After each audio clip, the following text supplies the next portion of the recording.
Enough of this palaver. Let's get the show on the road. Shut up, you damn asshole. Shut up, you damn asshole. Shut up, you damn asshole. Shut up, you damn asshole. Shut up, you damn asshole. You damn asshole. Shut your fucking mouth, you damn asshole. Shut up, you damn asshole. Are you about to call me an asshole? Stupid! You're so stupid! Do you think I'm cute, Private Pile? Do you think I'm funny? Dad! What is that, Private Pile? Sir, Joey's on it, sir!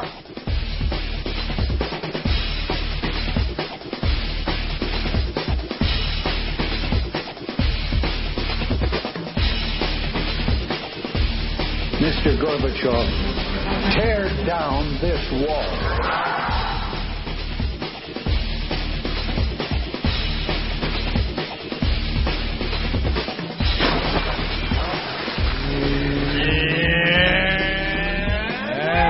And we're off. Bam, bam. Bam, bam, bam. Bam, bam, bam. Bam, bam, bam. Look at this old codger. Jesus. Yelling and screaming and knocking the microphones out of his face. Oh, was he yelling?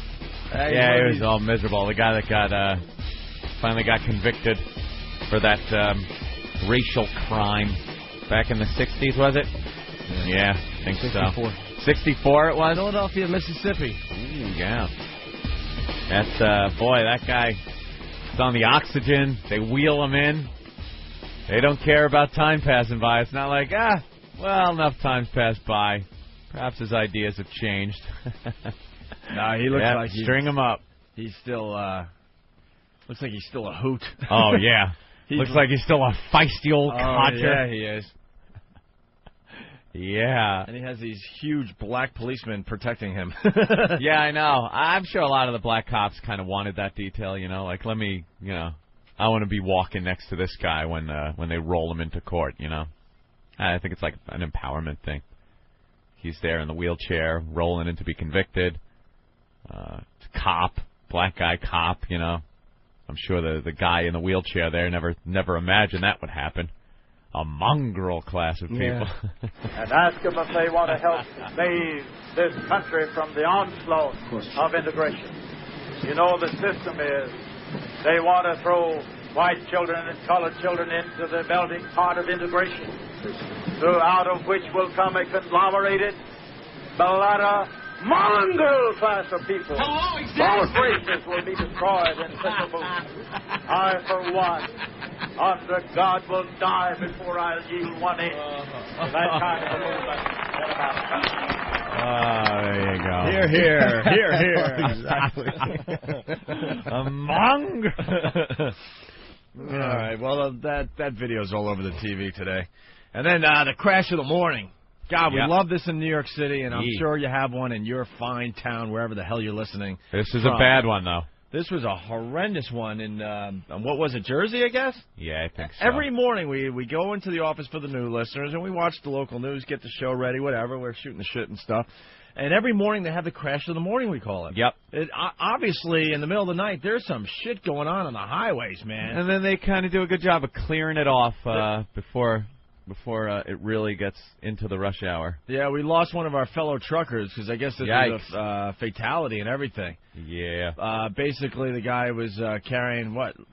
Mulch. Mulch, what is that? Carrying a little bit of mulch. Some kind of soil product. Yep. Some kind of dirt product. Dirt. And all of a sudden, he just veered off the road and just took out lots and lots of trees. Yeah, he took out, it looked like a 1/4 mile of trees this guy just took out. Kind of veered off the road. It pummeled the cab of the truck. Just shredded it. And then the dirt spilt all over the road. Yeah, the whole truck was sideways. And he's dead. They got some kind of a loader out there trying to get the dirt up. Pretty nasty crash. It's only a 5-mile backup right now, so. Oh, that's it? That's it. That's an easy one for the New York area. These truckers, especially when they're hauling dirt and stuff like that, you got to cover up those goddamn loads. I've been behind a few trucks on the expressway, and the wind blows right off the top of the pile of dirt. You see the pile of dirt in the back of the truck. Blows off the top. And there's rocks and everything just pelting your vehicle. Bastards. And then you got to do like 85 to pass the truck. That's my excuse now if I get pulled over on the expressway. By a cop, by the way. It's officer. I was being pelted by that truck. But you have a badge. You don't have to give any excuses. I do not have a badge. Yes, you do. I saw it. I do not have a badge. The NYPD gave you a badge, a uniform, a cute little hat. I am an honorary officer, but I don't use my credentials and uniform and car that I have parked in my garage. A police cruiser. I got a lousy PBA card once, and Anthony's got this placard that's displayed proudly on his car. They give me a taser. I just tase people. For the hell of it, I go out in my cop uniform tasing people. It's fun. Bruce in Pennsylvania. Bruce, what's up? Hey, I'm heading the other way from that accident. Yeah. And by the way, Anthony, I hope you have your uniform hanging up next to your cape and stuff. For my wizard robe. Wizard robe. There you go. I'm surprised that a listener hasn't sent in a wizard robe yet. Go ahead, Bruce. I run a truck terminal in North Jersey. I see about 1,000 of these savages a day. Now one of them is going ahead and ruin my commute for the day, as well as these thousands of other assholes who got to look at the sign here or look at the accident. Well, it's horrible. I think you wanted to say simply that the backup is 20 miles and not 5. Yeah, it's 20 miles. Yeah, I've been going 40 miles an hour since 6 o'clock this morning. Fucking bastards. Wow. Anyway, punching out, fellas. Have a great day. That's a rough one. All right, that was a rough call to start the morning. That was the first one right there, Anthony. I'm sorry for that. Yeah. All right, so the KKK killer was convicted. De Niro's nanny stole a $100,000 pair of earrings, I guess. It's a maid. Oh, it's not. Oh, because they say De Niro, nanny, hell. Yeah, it's here it says maid off with wife's $95,000 diamond earrings. De Niro's wife's earrings were stolen. And then there were other things that were ripped off from other celebrities. What was she, like a friggin' housekeeper to the celebrities? And she went in there and stole a bunch of stuff. 35-year-old Lucina Turek Walrianausitz. The hell's her name? Are you speaking backwards? She's a tall, blonde Polish immigrant. Oh, boy. She's from Queens, where the cops said they found more loot. Sources said the sticky-fingered maid stole jewelry, credit cards, and clothing from her clients, including Candace Bergen, after being sent to their swank Manhattan apartments by a housekeeping agency. That's probably bad for the agency. I would say so. They found a $1,000 suede coat, 2 expensive cameras belonging to Bergen. Yep. Wow, that's something you got to watch out for. What do you do, Opie? Do you watch your maid doing her work, or do you let her just have run of the house? I got a Polish maid, and she has a key to my apartment. Really? Uh-oh. Oh, boy. Should get her hands on the Hughes fortune in there. Obviously, she can't steal furniture. There's just plenty of stuff to steal in my joint. Yeah. She can't steal food. I'm trying to think what she could possibly steal. Police said they apprehended her with a carload of Java logs. They recognized the coffee scent coming out of her trunk and pulled her over. I had to go through that in my mind. Do I give her a key to make it so much easier? Yeah. And then I'm like, who am I kidding? I have nothing. You have nothing in there. That's a pretty stark apartment. I am a minimalist when it comes to my apartment. That's what I like to call it. Do you leave money laying around ever? Yeah, there's probably a 5 spot. A 5er, wow. There you go. And a little tray of quarters for the meters. Yeah. Ah, quarters for the meters. Well, she could dig into that. She could get maybe $10 worth of quarters. Wow. Sure. Skip town after taking that kind of money. Man, I should contact MTV Cribs. It would be a whole different story. It's just nothing. No, yeah. I don't know. What? I just make sure my bed's nice and comfortable. I got a nice TV and... Yeah. I don't know. Nice you don't computer. have a headboard, though, right? No. No headboard on your bed? No. You just bought a dresser. Yeah. So that's pretty much but the clothes your aren't, furniture. No, the clothes really aren't in the dresser. You haven't yet. put your clothes in the dresser. No, they're kind of on top of it, though. You put the clothes on top of your dresser. Yeah. And what about any other furniture? Did you buy anything for your living room area where you got your big screen television? Yeah, I got a nice glass coffee table now. Oh, you got the glass coffee table? Or like, I don't know, end tables, I guess you would call them. Oh, it's not a coffee table in front of the... No. Little end tables. Little end tables to put my little drink on. Any type of dining area? No. No, stop. Well, I eat outside, though. Yeah? Yeah, I got a little outside. I know. I've seen the outside, sure. I like eating out there. Mm-hmm. No other bedroom, though. End tables for your bed. What do you put? No. What do you put your nighttime, bedtime stuff? Like your water? Do you have water at night that you on the keep floor. up there? On the floor? Yeah. On the floor. Which is easily 4 feet down. Oh, you got the big, thick mattress. Oh, it's ridiculous. Yeah, you got to have those. That's ridiculous. So, no. But, what if you're, I don't know, they just always seem to need things. Tissues. You have tissues by the bed? No, man, when I go to bed, I go to bed. Yeah, I brush my teeth. Sometimes I'm talking about other things. Clean my face maybe a little bit. Yeah? And then I crash, and that's it. I don't wake up in the middle of the night to get my little tissues and, ooh, I got to get a sip of water. Did you never woke up in the middle of the night with your nose going like...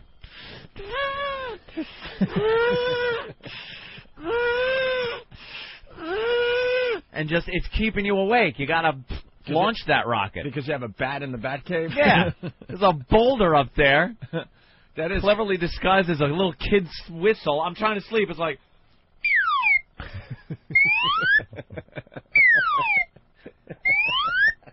Gotta go to sleep. My nose. No. Oh, maybe this will help. No? I don't Pain in the ass. Tissues in the middle of the night. That's snack time when that happens. Oh, God. Snack, a little midnight snack. Yeah. Ooh, what a gift. And he looks like he has plenty of midnight snacks. No, I set my little alarm. Yeah. Where do you put your alarm? It's kind of on the floor. On the floor. Jesus Christ. Well, it's kind of on like this futon sort of on the side. Like it's just my God. willy-nilly. It looks like a flop house. No, it's got to look like a flop. But with stuff on the floor, the alarm clock on the floor just reeks of flop house. Yeah, people would be surprised, definitely. No, I mean, I got nice stuff and stuff. I don't know. I'm not Yeah. Whatever. I don't like being in my apartment. I like to be out and about. Well, you got to spend time in your bedroom at least. I have a rain CD. It's raining every night in my bedroom. Do you put on a CD of rain? Thunderstorms. It's raining out again. I'm fooling myself. I got to sleep. Is that because of the noise issue? You just don't want to hear anything? Well, no, I moved my whole bedroom downstairs in the basement because the stupid people upstairs with their cats. I finally gave up. I lost that battle. Cats making too much noise? That was an ongoing battle for about 6 months. Cats, you got lions up there? What How kind long of have we been back? Making? 9 months? 10 months now? It's been a battle 9 or 10 months. They don't have a rug down upstairs, and they love their fucking cat. Yeah. And they roll some stupid ball or something, and the ball rolls all the way across their apartment, so I hear it in my ceiling. I hate apartments. And, unfortunately, we have to go to bed relatively early. So, to me, like 9:30, 10 o'clock is really fucking late. That might as well be 3 in the morning for us. You know that. Yep. You're the same way. But to them, they don't understand. They probably just got home from work at 7. To them, it's like they got at least 2 or 3 more hours. Still daytime. And then they, I don't know what it is, but they walk back and forth from one end of the apartment to the other doing laundry. Those bastards are walking in their apartment. No, but it's weird. They're, putting clothes away all night long and rolling this ball for the stupid cat. I got to know the UPS guy that comes to the building with the packages. Yeah. Because I have to sign for all their shit upstairs. Why? And it's always more stuff for the fucking cat. I would never do that. So finally... You're responsible now. I understand. Something happens and that package goes missing. I'm doing the guy a favor. No favors. The guy seems pretty cool, and it's at least one person in my neighborhood I could talk to. Oh, really? You try to start a conversation with anyone up on the Upper West Side? Oh, what do you want? Jesus. What the fuck? What do you want to talk to people for? Not talk, but you insane? Not talk, but you don't want to go through life making believe you're the only person walking the streets when there's thousands of them around you. Oh. After a while, you see the same people. You want to give a little nod or something. Oh. You know? I did make friends with a crazy lady, though. You did? Yeah.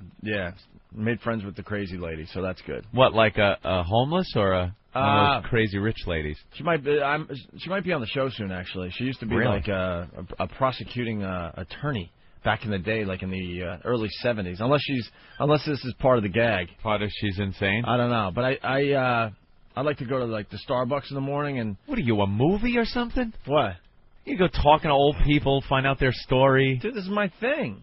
Get there. I should have been a sociologist. I like to observe people. What, sociologist? No, a sociologist is fine. Is that bad? No, I wouldn't. Your eyes got really big. Why? If you want to be a sociologist, I think that's perfectly acceptable. I don't know if it's the right job for you. Why?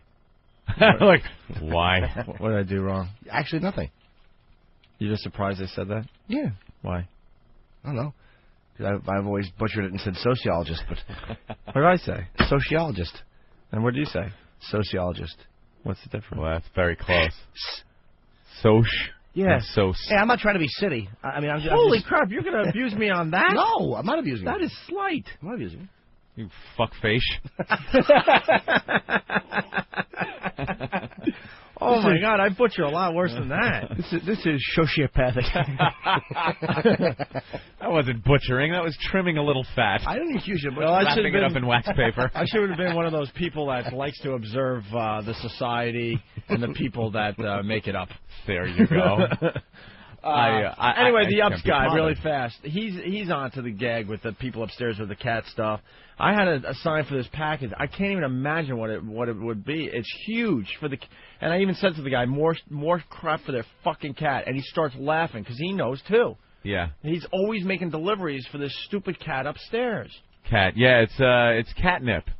That's what it is. I'm selling it on the streets, but it's catnip. Don't worry about it. Do you know if there were if it was like a kilo of coke in that thing, and you signed for it, and the cops find out where it came from, and they see where it was delivered and who signed for it, middle of the night, your door's getting kicked in, you're being arrested. All right, I'm not signing for packages anymore. Don't sign for anything. Listen to your paranoid pal, Anthony. Well, you are paranoid. I would never, ever do. I look 20 layers deep into any simple little action I might take or make or interaction with people, 20 layers deep, to see how it might affect me. Me. And I say, nope, no favors for anyone. I could be held liable. So just to finish really fast, I had to move the bedroom way down the basement so they don't bother me with their stupid wood floor. Yeah. And then I turn on my little Rain CD, and I'm off to sleepy. And no light in there or anything? Oh, your window? Completely. Wow, dark. that's pretty good if you're going to sleep early. I have to. No, it has to be a cave. It has to be pitch dark. Absolutely no noise except for my stupid Rain CD. And the rain is falling. It's raining every night. Do you have other settings? What do you mean? Is it one of those machines or is it a CD? CDs. I got sleep CDs with little piano music.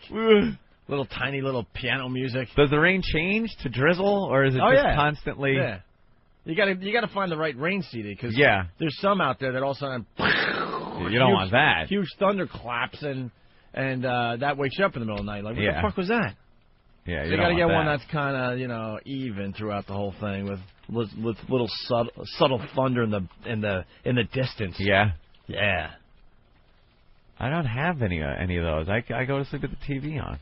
No, I can't do that. And I have an air purifier in my bedroom that goes all night long. It's that humming sound. Purifies the air though, because you need to breathe pure air. I understand, Anthony. You freak. But it makes hearing the TV hard sometimes. So you got to turn it up. So anyway, just really fast, the crazy lady I befriended. Mm-hmm. So I would go to Starbucks on Sunday mornings and read the papers, whatever. And I noticed this lady. She's almost like one of these bird ladies, That's a pretty good visual for people. And she would sit there with this huge piece of cardboard that has to be 3 feet. Is that about 3 feet? Yeah, about. 3 feet by 2.5 feet, 2 feet. I was going to say 2.5 feet just by how you had your hands spread apart. So a nice big piece of cardboard. Uh-huh. And what she does, she has a black marker. and she reads... O&A Party Rock? O&A Party Rock? Does she draw that on it and hold it up behind news people? No? No. I thought she was doing assaults on the media. No, it's the weirdest thing. She sits there and reads the New York Times. Mm-hmm. But she opens up the New York Times and she tears each page. Yeah. Here's the New York Times, right? Yeah. Might as well rip it up. No one uses it for anything else in here. Just to explain, the New York Times, for the people in the rest of the country, it's one of these large newspapers. Giant newspapers. That are really a pain in the ass to read. That old people know how to fold in a certain way. So she flips it open like this, tears all the way down, and then places it on her cardboard, and then has to cross out every article as she reads it. All right, she's completely insane. Every single article. And I would search her out when I go to Starbucks because I'm just bored, and I would kind of look over her shoulder, and she would cross things out in certain ways. Sometimes it would be a zigzag pattern. Sometimes it's just a line all the way down the article. And there's probably a method to her couple madness circles, in her head. Whatever. Sometimes she goes back and she's not happy with the zigzag, so she'll do a zigzag and then a line all the way down the column of the article. Okay? What a lunatic! And she does it for the entire Sunday. New York Times. For the people around the country, our Sunday New York Times has to weigh 5 pounds minimum. The thing is so fucking thick. That must be a real treat for everybody else in there that just wants some quiet time to hear ripping every 2 seconds. Is old bitty ripping newspapers. Right. Yeah. So then I've been watching her do this off and on for months. And I happened to be sitting next to her about a week ago at another joint up on the Upper West Side. You're following her? No. She just happened to be sitting there. And she started up a little conversation. She just said hi. And I'm like, oh, my God, it's the crazy lady. I was like, ugh. And she started her process of reading the Times. This was during the week. So I guess she does it to every New York Times. Opie and Maud. Right. Ripping and then using the marker to... I always rip up the newspapers. You gotta mark what you've read. So to me, I'm thinking that she's not reading it all, and she's a kook, and she's just, this is her way of getting through her day with her OCD, whatever, you know? Because then she neatly piles it at every page that she rips out and completes with her markings, okay? Right. So I'm on the phone with Lindsay, and all of a sudden I go, oh, my God, the crazy lady's here. And I'm like, I'm sitting right next to her as she's going through this whole process, right? So I hang up the phone. And the only reason I said that, because I was literally a foot away from her, was because she had, like, her headphones on, like her iPod cords or whatever. She's got an iPod? I think so, yeah. I think it was an iPod, yeah, because it's white. And I turned after I said all this, like, the crazy lady's next to me, blah, blah, blah, and I turned to see that she didn't have the iPod in her ear anymore, so she heard everything I said. I'm like, oh, shit. So then I hung up the phone, and she turns to me, she goes, just in case you're wondering, I'm a speed reader. Oh, really? She said that because now you said she's crazy. And then we had a little conversation. She's an old speed reader, old prosecuting attorney or whatever, prosecutor, and now she's all about the death penalty. She wants to spend the rest of her life educating black people about the death penalty. Wait, well, is she against it or for it? Against it, of course. Yeah, and I had to bite my lip at that point because I'm like, man, I want to make a friend, so I don't want to like go down that road yet. Want to make a friend? Well, yeah, because she seemed pretty interesting. And I don't know, some dude I guess was executed in Connecticut recently. Maybe if he wasn't, then I know she's crazy. But supposedly she was, conversing with the guy and this and that, and now she wants to spend her life just speaking at schools and stuff about the death penalty. What is there to say about it? If you get it, that's it. Yeah. What's there to say? What is she educating people on? I don't know. She thinks she's amazed that black people and minorities have no clue what the death penalty is about. They have no idea, and that might prevent them from doing what they strap them on the gorny. But then I was going to argue with her, like, she's all concerned about the death penalty in New York. And we've had that since when, Aunt? 1990 something, right? At least Pataki got in. At least 10 years, right? Yeah. And we haven't fried anyone. No, haven't used it. Well, they don't even fry people anymore. Nah, you strap them in, shoot them up, and they fall asleep. Yeah, they took the fun out of it. Yeah. If you're going to execute, you got to execute. All the entertainment value out. Occasionally you get the flaming head. Right. The little lightning bolt shooting out of the ankle. Something like that. Now they just put you to sleep. Now they just, They put a rain CD on. CD, an air purifier. And then they just inject you. See how we bring it all around, people? Sleepy time. Ooh, is it like this? Opie's he's yawning. He's getting all sleepy. Oh, wow, nice. This is just like taking Valium. That is good. Yeah. Is this what like you listen to? Like this? It's kind of rain on a roof. Nah. No? It's not visual enough. Mine is all about... It's like a rainforest type rain? Dude, it's a cabin in the woods. Yeah, this is like hitting a tin roof or something. This stinks. This is a rainstorm in Queens. In the project. Yeah, let me tell you what my rain CD's all about. Mine is... I got the visual. Right. I got a nice little spread in the mountains. There's a cabin. A cabin? And it's right on a lake, a small lake, maybe a big pond, okay? Yeah. And there's a little stream that goes right by the house. Ooh. So that's part of the... Yeah, exactly. So you get the noises of nature and a little water going by, and then you hear in the background, yeah, this is perfect. And here comes the thunderstorm across the lake, across the pond. The pond? You're in, like, Africa. No, I'm not. This is like... I'm up in, like, the Catskills. The Catskills? Yeah. Listen to You're under the canopy of a rainforest. Oh, yeah, I do have a rainforest rain CD, too. You're right. That's what this is. What, they don't have noises I'm hearing like a toucan. They don't have noises like this in... They're not native to the Catskills. They don't have noises like this in the Catskills? I don't think so. All right. That is relaxing. It's a great way to go to sleep, I'm telling you. And then when your mind slowly starts shutting down for the night, it gets very visual in my bedroom. It probably helps a lot more than watching Discovery Channel airline disasters so to go to sleep. And then just as a goof sometimes, I get my apartment really, really dark and really quiet. Ooh. And then you spray water up on yourself? Little to make it really see with a spray bottle, like you're out in the rain. And then I put on the opening sequence to The Shining. Ooh. And just see if I could handle that and how long I could handle that before I completely freak out. That's scary. Yeah, let's What is that? Huh? I hear like there's elephants. Opie. Are there elephants? Well, they're going by, you know. Yeah. That's a peaceful place I live. It's a nice cabin. I live with nature and everyone's the elephants in the Catskills. Yeah. All right, I think that's a T-Rex. Anyway. Yeah. Yeah, you want to see how brave you are, though? Put on the Shining music as you're going to bed. Get the house completely fucking dark. Completely. Try to fall asleep as this is playing in the background. See how long you'll last before you're completely freaked out and have to turn on every light in the house. Yeah, it's creepy. No, I wouldn't be able to do it. I'm seeing the twins in my head and it's freaking me out, and it's daytime. I can barely hear this during the day.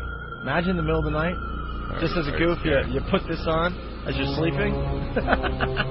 I can't take the scary commercials that are on now for movies because, like I said, I fall asleep with the TV on, and a lot of times they'll come on and they're pretty creepy. Some of the trailers, yeah, little scary things in the corner. They jump out of nowhere. They got the little kid voice like, it's like scares the shit out of me. I really got to start helping XM program their channels. If you got a channel like Audio Visions, you don't need a jock going, Audio Visions.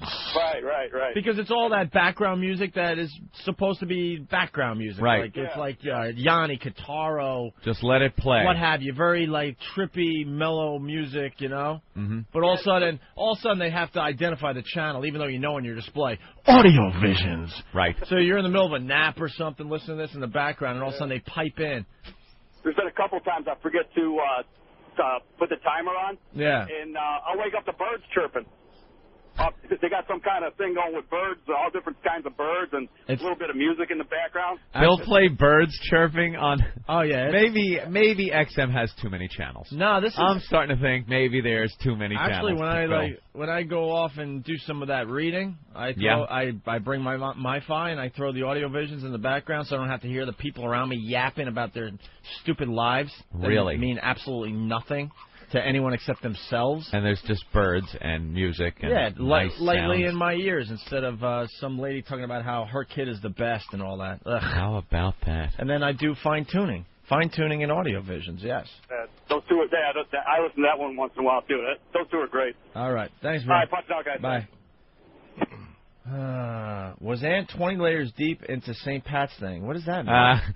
I didn't foresee that. I didn't look at that situation, get layers deep to see how the repercussions would affect me. Oh, I see. Okay. But, All right. you screw up every so often, my friend. Mm-hmm. It's very hard to look at everything like that. And who knew that, having a stand-in, taking that couple to St. Pat's was going to be a problem. Wouldn't happen again, though. I look deep. You do look deep. That's right. All right, why don't we take a quick break? We'll regroup. We got to talk about the the Snapple meltdown in Union Square. They're calling it Goonin Square. What?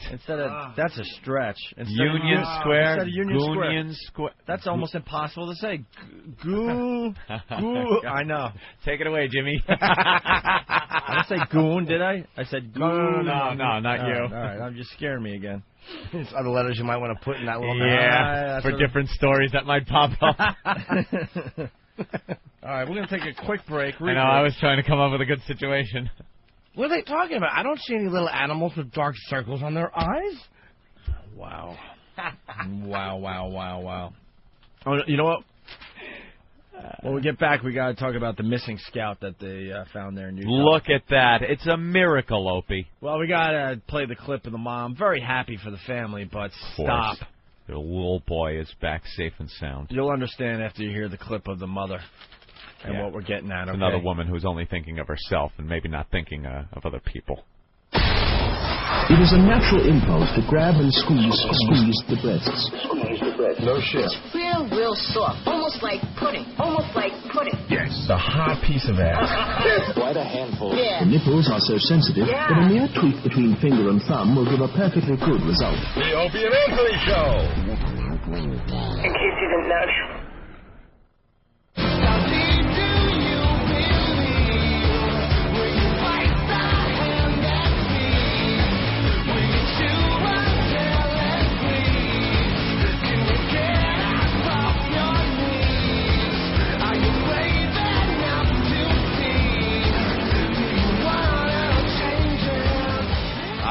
You're checking out the Opie and Anthony program on this fine Whip 'em Out Wednesday. Oh, it is. It's wow. If you don't have a wow sticker yet, very simple. Just send in a self-addressed stamped envelope, and we send out the wow stickers immediately. I don't have the address in front of us.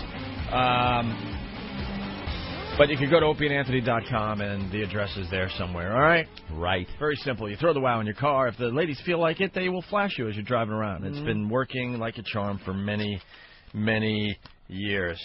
All right, where you want to go next, Anthony? I was just thinking during the break about that old lady that was on TV about her stupid apartment today as well. Oh, yeah. Well, in New York, you have rent control, it's called. And every year or so, they have these hearings and decide, because the landlords always want to raise the rent, and the people that live in these rent-controlled apartments want it to stay the same. How did that all start, the rent control? I have no idea. Does anyone know? I have no idea, but it turns out these people are living in what amounts to $4,000 or $5,000 a month apartments for about $500. Yeah, they were showing this old lady, and it's always old people, so it's something that happened, I don't know, many, many years ago. Yeah. Because a young person like ourselves here, we're not fortunate enough to get into these situations. No rent control. It's all old people. So something happened way back when that. Yeah, I don't know how it happened. I don't know how that happened. If you're a building owner, you're the landlord, and you can't charge what is a fair price for an apartment because of a law that says you can't, and these this woman is on the news, and apparently they gave the landlords like this little piddly 2% raise or something like that they were able to get from the tenants. It amounted. This woman's paying like $200 or $540 a month for rent for a three-bedroom apartment in Manhattan. Who knows? Forever. Has to be 40 years. Yeah, 40 years. And she was livid, she said, because they had raised her rent $15 a month. $15 a month. Raised the rent, and she's livid. She's living in what amounts to $5,000 a month it would cost. It's a palace. To live there. It's a palace. Yeah. You get a shoebox in New York City, it's going to cost you you don't even get that for $500 in New York. No. You get live in it. You get a shoebox with roommates. Yeah. In most of the city for that price. I don't know how that happened. How do you then tell a guy that owns the building, you're the owner, you want to charge something? Why can't people go around to stores or something and just say, hey, you can't charge that. It's got to be this price. Same thing. Well, don't they, after the person dies, and you can raise the rent of the apartment, or if they get rid of it? Like, it's only that person, I think. Yeah, I've heard it could be passed on, though. Oh, really? See, that I don't know about. I've seen where, when the person finally moves on, then they could, charge whatever the hell they want. It's hard to say. Like, I understand that you should be able to charge whatever you want if you own the building. But then again, if there wasn't any kind of rent control, a lot of people would just be in deep shit. No, you know what? In New York 30 years. A lot of people would be probably moving somewhere else that they could afford. Well, the point I'm getting at is I think the old lady should shut the fuck up. Right. She's not getting any sympathy from anyone watching the TV this morning. She should count her blessings, I like to say. Good point, boys. Good point. Her rent was raised $15. $15. After who knows how long. They're always coming up with these things, and who knows how long a rent has been what it is. Right. And then it's raised $15 after all that time, and she's pissed off. There are people every year, their rent goes up $50, $100 a month. No problem. Paul on Long Island, what's up? Yeah, my mom's apartment in Brooklyn. Yeah. $275 a month. $275. Four rooms. She's been there for about 35 years. She raised us there, and now she gets Social Security. She's living like a queen. You know who winds up paying? Do you know? The people that rent in the building that don't have rent-controlled apartments. Yeah, but it's all fucking Russian immigrants and Pakistanis. Pakistankis. Yeah, the Russians are taking over. I mean, let's be honest here. They do have their industries, and buildings are one of them. That's for sure. All right, thank you, Paul. Punching up, boys. All right, well, that's just a quickie that just amazed us this morning. The other big story, Anthony, Union Square. Goonion Square, Opie. Yeah, exactly. Mega Popsicle is beat by heat. Mm-hmm. One of these goofy things that these companies like to do. Thank God that no one suggested that we broadcast from the world's largest popsicle. The world's largest popsicle. A 25-foot, 17-ton popsicle made of the supposed best stuff on Earth melted in the New York sun yesterday, turning Union Square into a river of kiwi strawberry Snapple. Enough of the goddamn giant food product things. Is that what we... Did you see they had the world's biggest pizza again? The world's biggest square pizza. Hold on. I guess there's a record for the round one. Hold on, we got to go back to the phones because Jimmy in Tennessee cannot believe what we just said. Jimmy, go ahead. Hi, guys. This is why this is why I love doing a national talk show now. Yeah. Go ahead, Jimmy. Having a hard time understanding $5,000 a month for an apartment. Yeah, people pay $5,000 a month for an apartment. That is unreal, guys. Dude, people pay $20,000. Yep. Like guys, athletes and stuff that live in buildings. There's $20,000 a month apartments in New York. That's not easily. That's not the average, obviously. Right. But I guess what we're trying to say is for a 3-bedroom apartment in the New York area, that could cost you $5,000 easily. You renting, Jimmy? No, I'm a homeowner in Tennessee. What's the rent down there for an apartment? Well, it's more houses than apartments. I mean, how about this, Jimmy? I'm not really sure. Apartments maybe $350, $400. Yeah, Bedroom. Jimmy, how much you paying on your house a month? My house payment is around $1,300 a month. And how many rooms? It's a 3-bedroom, 1,580 square foot house. There you go. On an acre of land. See? On an acre of land. Very nice. All right. $5,000. Yeah, that's what people deal with up here. Yeah, he couldn't believe it. We had to go back to the phone. Jimmy in Tennessee, he was like, that has to be wrong. No. He thought we might have meant $500. 5 G's. Bob in Jersey. Bob? Hey, how you doing? Hey, Bob. Hey, you know, I grew up in an apartment in your neighborhood, 70th and Columbus. It had been my parents since, like, the early 50s.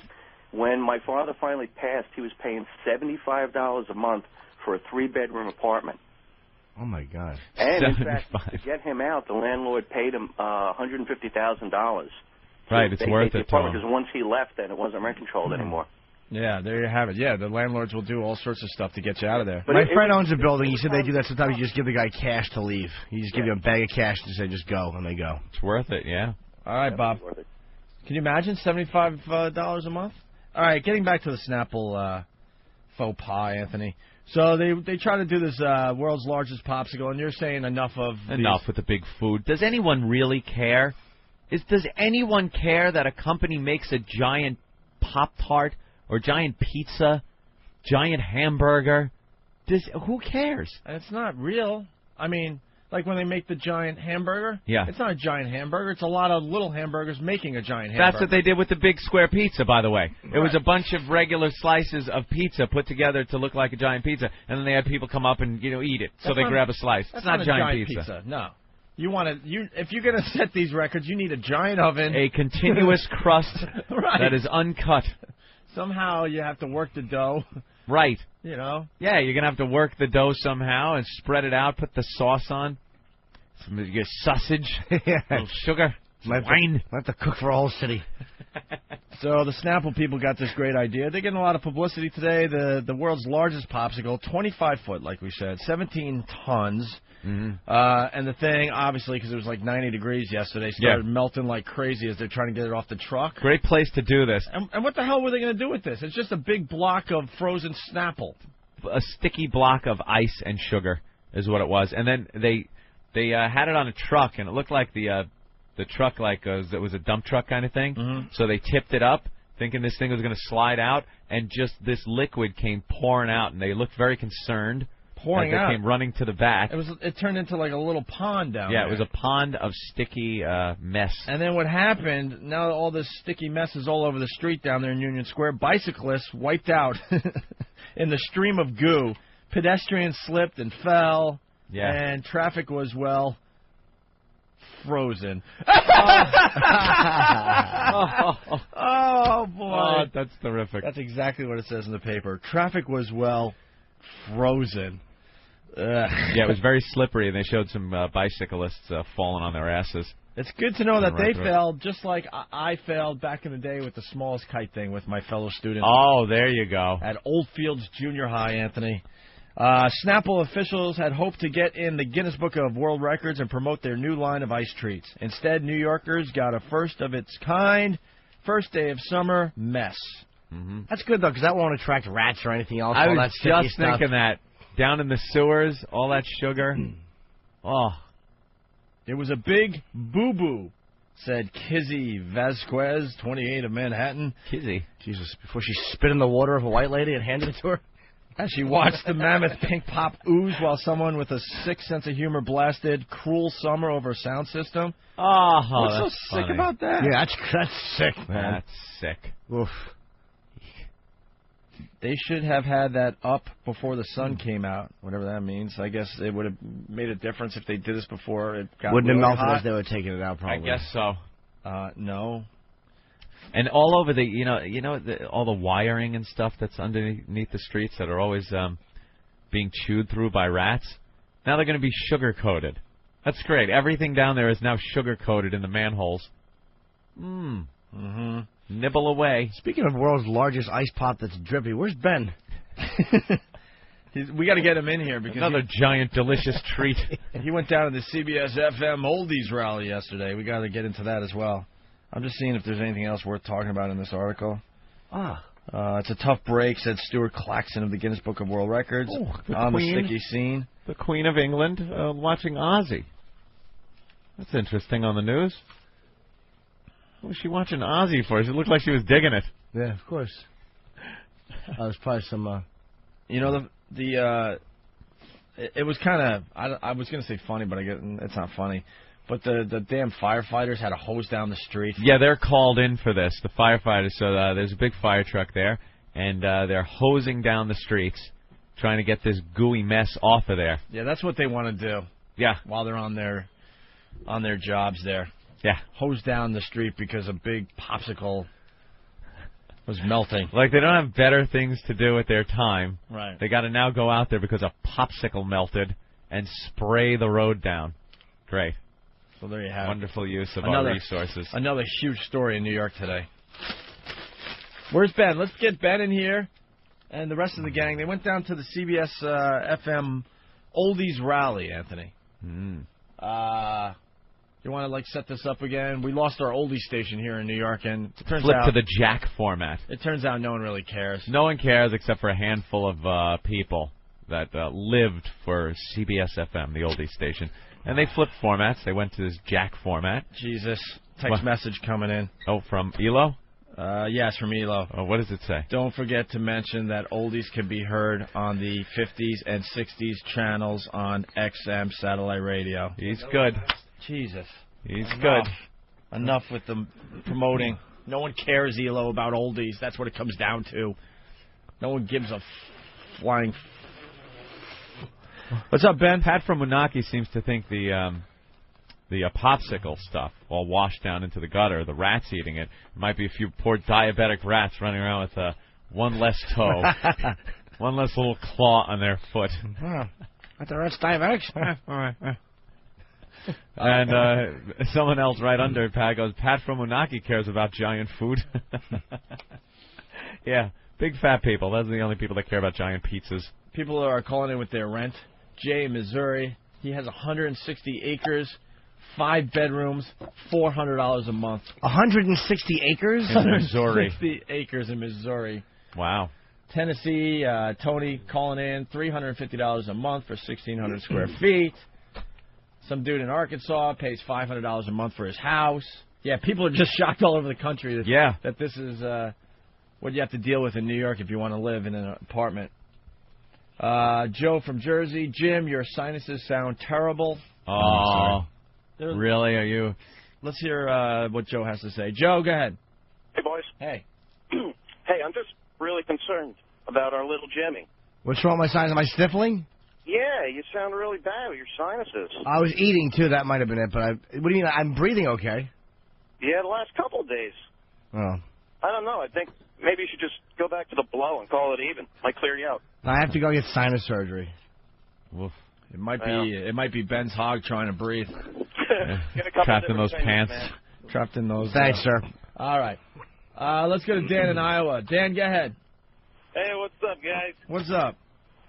And a pizza they made here in Iowa, and it cost $45,000 in ingredients, and they did it for charity, and they raised like $3,500. Oh, is that it? Yeah, but it's not a real giant pizza. It's a fake giant pizza. Bunch of little pizzas put together. Right. That's about 30 miles from my house. I saw the picture in the paper, and that's what it was. It was like, little cookie sheet pizzas all stacked together. Yeah, that's not the world's biggest pizza. Yeah, it's pretty cheesy. All right, thanks, bro. Let's go to Pete in Miami. Pete, go ahead. Yeah, it's funny how in America, we make these giant foods, and no one eats it, all rots and gets, ridden by flies. And in Cambodia, people are starving for, a grain of rice. And here we just make these things just as a piece of shit, People starving in Cambodia anymore? I don't know. Well, wherever the hell they That was like the old place to say. People are That's starving in Cambodia. Bangladesh. People are starving in Bangladesh. We definitely make it easy for the rest of the world to hate us at times. At times I even look, and I'm Mr. Pro-American, and I look sometimes and just go, this is why the world hates us. Yeah, the rest of the world is looking at our world's largest pizza that no one's ever World's going largest to eat. pizza. With their big, starving eyes. Right. Looking on, I hate these people. Just licking their chops. I hate you guys. All right, Ben, you went down to the CBS-FM Oldies rally? Oh, yeah. CBS! It was a freak show, huh? What a bunch of zilches. Yeah, there's photos up on opieandanthony.com. Just a bunch of losers. My favorite was some of the signs. Infinity was rude on taking CBS off the air, and Just some real winners. Celebrity sighting, too. Roger. Remember Roger, our old promotions friend? Roger. He's the one that wanted us to broadcast next to the giant Pop-Tart. Yeah. He was our promotions guy, and that was his first big promotions idea. Did you see that one sign that was down there? Ben's hog is so big, there's still snow on it in the summertime. I got that email, too. That guy, how long is that email? Like 10 I saw pages? one. Ben's hog is so big it has casters. The fact that this guy took, whoever it is, I mean, how many pages is that thing? Like 10 pages? Ben's hog is so big, he has to call it Mr. Ben's hog in front of company.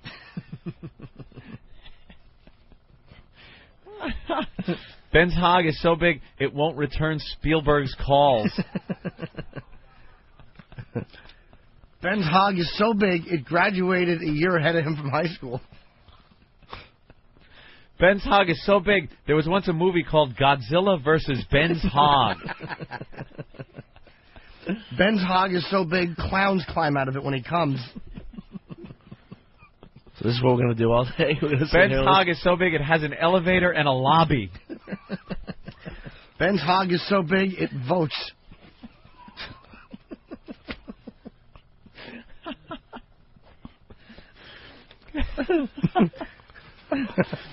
Ben's hog is so big,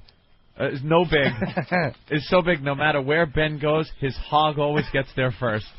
Yeah, the one above that's even funnier. Ben's hog is so big, Hank Aaron used it to hit his 750th home run. Ben's hog was once the ambassador to China. Ben's hog is so big, it has investors. Oh. Talk about CBS-FM, Ron, please.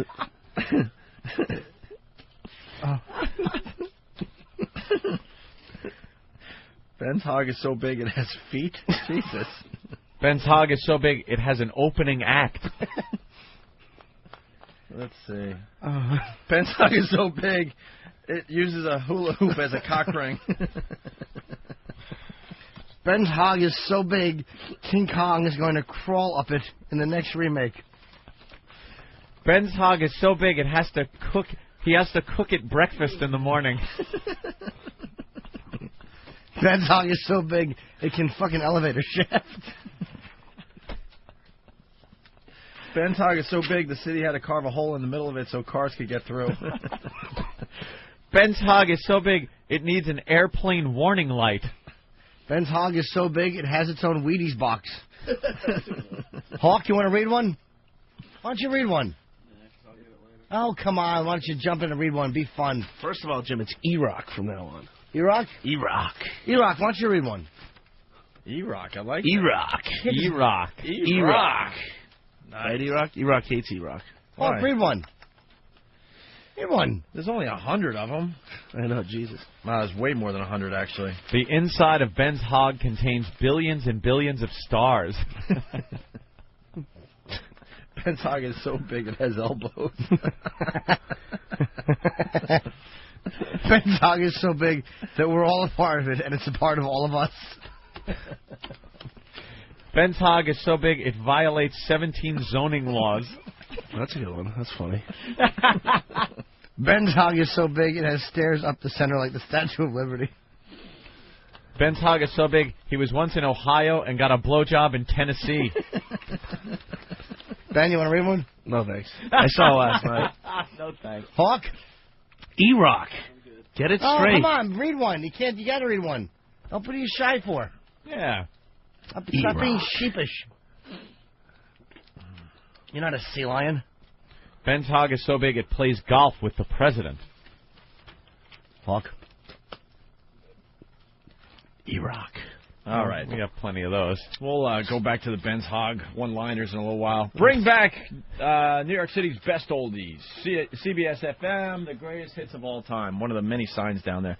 So it was a freak show, huh? Yeah, real bunch of winners. There's nobody there. Maybe 100 people if they were lucky. So. Yeah, wow, the listeners sure do step up to the plate. Ben's hog is so big, F-14s occasionally practice carrier landings on it. Ben's hog is so big that the toll booths charge him for 2 axles.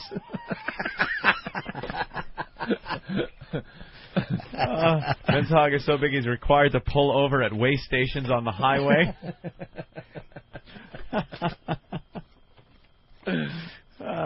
Very Very funny. Very good. Ben's hog is so big, 35 people have died trying to reach its summit. Ben's hog has its own airbag. Ben's hog is so big, he entered it in a big dick contest, and it came in first, second, and third. Ben's hog is so big, it has a 3-picture deal. Did we do that one? Ooh. No. That's a pretty good one. All right. CBS. Why wouldn't Hawk? CBS-FM. CBS. CBS. CBS.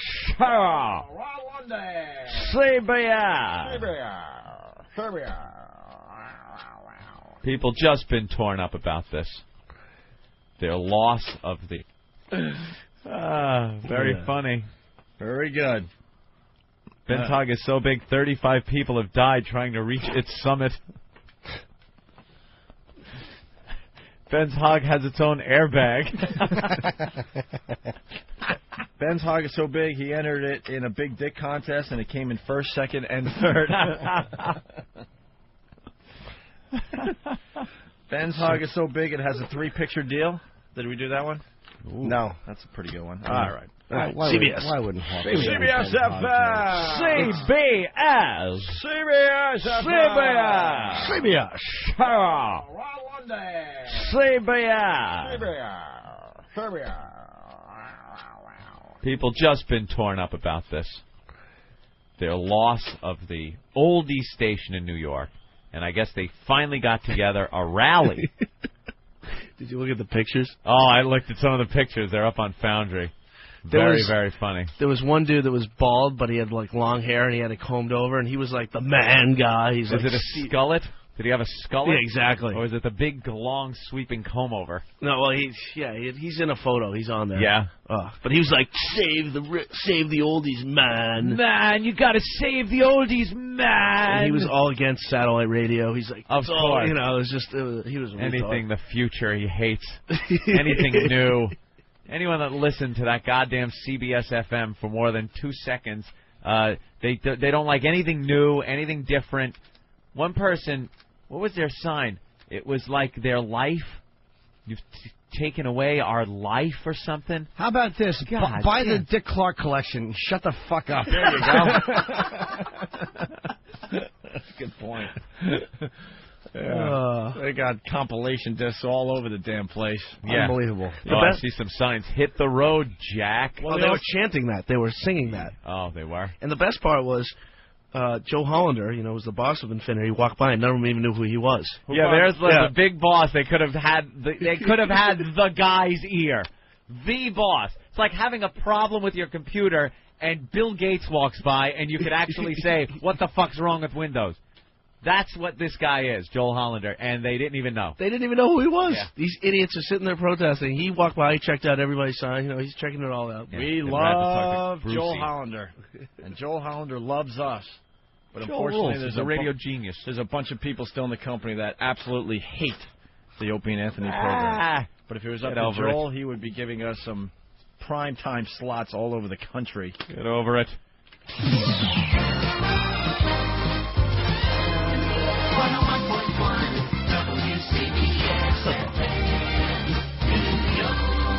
CBS! Welcome back! Blah, blah, blah. Shut up. Oh, look at this on the New York radio message board. Rally is over. Next steps. Like that was just plan A. Now we need a new CD player. Problem? I bet it works over at Jack. Uh-oh. God. That one? No, whatever. There it goes. Yeah, oh yeah, it'll work now. Someone at the... There you go. Next step would be find pipe, throw one end of rope over end, get stool. CBS-FM. Couple of minutes past 11 o'clock in the city with the greatest hits of all time. This is Ron Lundy. Hello. This is Ron Lundy. Talking over the music. Fucking jocks. Awful. This guy's suggesting that the rally didn't really do much. Yeah. Said he had a chance to peek at the rally outside. while it was nice to see people stand up for what we all believe in, it really had no impact. You've got to understand that MTV Studios in that building often attracts crowds double that size as fans and groupies try to catch a glimpse of their idols. Additional rallies will have no impact on Infinity and Jack. If you want to have an impact, you have to get at Jack's cash flow, he's saying. And then he has this form letter that you can print out and sign to the sponsors at Jack. It tells them, what he's trying to say, they took off a very popular station, blah, blah, blah. That never works. It just never works. Because they wouldn't have taken it off if it had a big enough listener base to affect the advertising. Right. The people listening, they would never have taken it off. Exactly. You know what's funny, though? The ratings came out for New York radio, and CBS-FM, Oldies, went way up. How often does that happen when a station changes format stuff? They change, and the last ratings for the station that was on there before always goes up. It went up, so... let's say hi to Jeff in Indiana. Go ahead, Jeff. Hey, One, what's up, fellas? What's up? Yeah, I just wanted to say that Ben's hog is so big, it has other smaller hogs orbiting around it. True. Ben, comment? Dan from Missouri. Go ahead, Dan. Shan't comment. Hey, great show, fellas. Thank you. Evil shit. Ben's hog's so big, Evil Knievel wants to jump it. The punchline right away. Let's get to the punchline. Yeah. Evil Knievel. Evil Knievel. Wait, hold on. Evil Knievel. Shit. Oh, his big moment, and he blew it. Regina in Georgia. Velcro on the ceiling. Oh, shit. Stick him to the window. Wait a minute. God damn it. Go ahead, Regina. Hey, maybe Ben's hog is really a third leg, and he was born with an undeveloped twin hooked to him. Oh, very nice. Not really the format. Jeez. Not quite the format of the Ben hog is so big. No need to do jokes, just speculate. Possibly Ben is deformed. Way to wreck it. The other thing, to go back to the advertisers, if you saw the people, if you look at the pictures, would these people really be the ones? I mean, just look at the people that were there. And they way out of the demo. Yeah, Ben's hog is so big it has advertisers. Yeah. How about that? Yeah, someone said that Ben's hog is so big it has its own oldie station. Ben's hog is so big its format switched to Jack. That's what CBS is. His cock is big and suckable. All right, we got some audio. We went down to the CBS-FM Oldies rally, and we messed with the people a little bit. Sort of. Yeah, a little bit of everything. You didn't even have to mess with them, I bet. I've had them just talking. They're just going to say dumb stuff. Let's go to the tape. I mean, the Jack format, they're saying that they play what they want. Well, you know, if I want to listen to something else, New York is so diverse with what they have. There's like 100 different hip-hop stations that you can listen to. Actually, there's two. There's two. There's two? Well, still. 100 different hip-hop stations. Still. All right, two. Well, still. Still. We want our oldies in New York City the way they were because that's where they belong. What? She was out of her mind. That one was nuts. Oh, God. Do you imagine having to deal with this woman? We want our oldies in New York City the way they were because that's where they belong. The way they were because that's where they belong. That's kind of a Hillary cadence to her. We want our oldies. Oh. We got more of the crazy lady. I'm out here today because on June 3rd, 2005, we lost the best oldie station in the world, and they play all the music, and we got shafted. Sounds like Marion a little bit. Doesn't sound like Marion? And we got shafted. Shafted. It's a dumb radio station. Shafted. They're protesting over a jukebox going away. It's a radio station that decided they wanted to change what they own. This is like It doesn't belong to you people. This is like going to your favorite bar over and over again, and there's that jukebox, and it plays all your songs that you love, and you go there, you even know the numbers of that Doors song and that Charlie Daniels song and this and that, and one day you go there and the jukebox is no longer around. Are you going to organize a protest over the jukebox? Well, yes, I would. Being taken out of the local dive? I would. Jesus. Get up,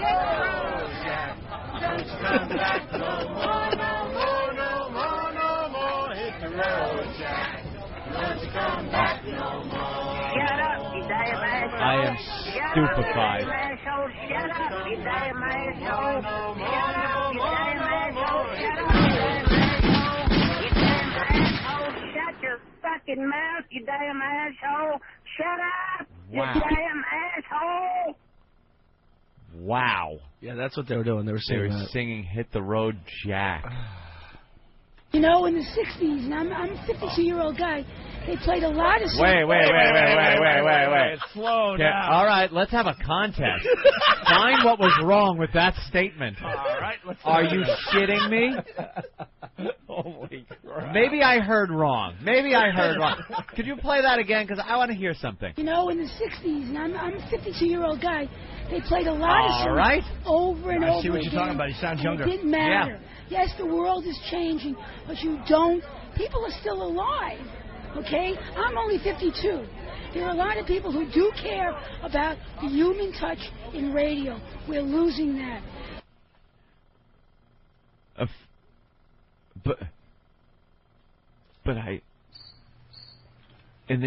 He said, and then sound. Does someone have what that thing looked like? Yeah, we have a picture of that. Was it a guy? Was is. it a woman who misspoke and said, I'm a guy? Jack is not a person. Jack is a computer. This is a man world, if that's what we're going to have to live by. Was there... No, I mean, whoever was there, do you remember interviewing this person? Was it a guy or... It was a guy. Yeah, it's definitely a guy. Obviously, Ben got his hog and balls. Because that person doesn't have any male genitalia. Yeah, Ben should cut off 7 inches for this guy. Come on, Ben. Give him a nut. Give him 7 inches of that goodness. Mark in New York, what's up? Hey, what's up, boys? Hey. Hey, I want to know if Ben Togg squirted anybody in the eye while I was interviewing them. You don't do it the way they did it. Also, the way they did it was really a hijacking. They didn't tell anybody. And all of a sudden, boom, it was done. That shows no respect. In fact, they're still showing no respect. You listen to 101.1 Jack FM. They say things that are really disrespectful of everybody. I can't picture that voice coming out of a guy. He should be saying to John Voight, you were going to ask me for money? That's what he said. Sylvia Miles, his asshole sounds like. I can't picture that voice coming out of a guy. Maybe if I saw a picture. Yeah, we're trying to find a picture. Rich in New York. Hey, what's going on, fellas? Hey. Just wanted to say that Ben Togg is so big that the Smith children could use it as a flotation device. Ah, yes. Could have been a lifesaver, Ben. Yes. Let's go to Jeff in Chicago. Jeff? Hey, how's it going, fellas? Hey. Hey, Ben Togg's so big it's got bone cancer. Dave in Jersey. The whole country getting involved with the Ben Togg jokes. Go ahead, Dave. It's not jokes. They're factual little tidbits. Right, I'm sorry, tidbits of fact. Dave? Joe, what do you mean? Yeah, you. Yeah, whatever. Yeah, I was going to say Ben Togg is so big it has its own hair salon that Anthony goes to. Ben Sahag? That's pretty funny. The think tank at WCBS, I have no idea what they were thinking, but their thinking was totally wrong. Oldies now, they have oldies cruises, oldies shows. Oldies are new. Oldies will never be old. Wow. Okay, hold on. Whew. Oldies? If this isn't showing that Infinity made the right decision, this is their representation. Oldies never get old. I get my DeLorean. I go back in time, and the oldies are new. But now, they'd be old. Oldies cruises. But then Oldies cruises. Oh, just send them out, light it on fire like one of those big Viking funerals for these fossils. An oldies cruise, that's got to be a treat to be on. How much adult diaper load can you smell? I was online to go to the movies the other day, and it's got to be awful. I mean, there is some sympathy in me for this. But there was an old guy standing in front of me online, just taking forever at the ticket counter. And I'm one of those guys at the ticket counter. I have my money. I need 2 tickets for this movie. Here's the money. Give me the change. Boom, I'm gone. I cannot fathom what these people are doing at the ticket counter that takes so long. I want to see the Sisterhood of the Pants, and I want to how many 3 senior ticket.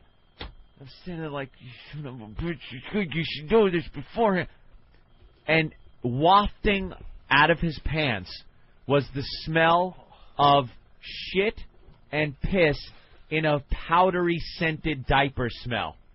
And I'm standing there going, this old guy has shit himself, and he's online at the movies, and just to sit in it for 3 more hours. Yeah, right. Now he's got to sit in it for 3 hours to watch a movie.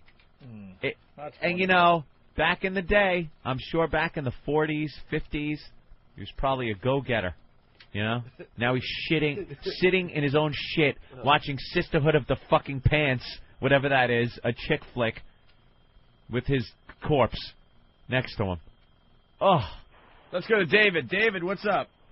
Hey, man, I heard that Ben Tog was so big, it was once used for 3 weeks as a hiding place by a girl in Aruba. Oh. The police should check out your hog, Ben. Yeah. Oldies now! Oldies now! Oldies now! This is pathetic. I know. As they're doing this, their lights at home are turning on and off, on and off.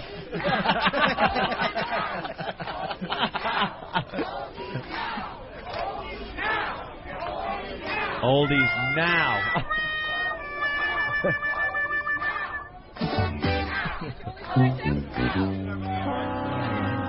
Wow, that's a hell of a rally. Oldies now. Hit that road, Jack.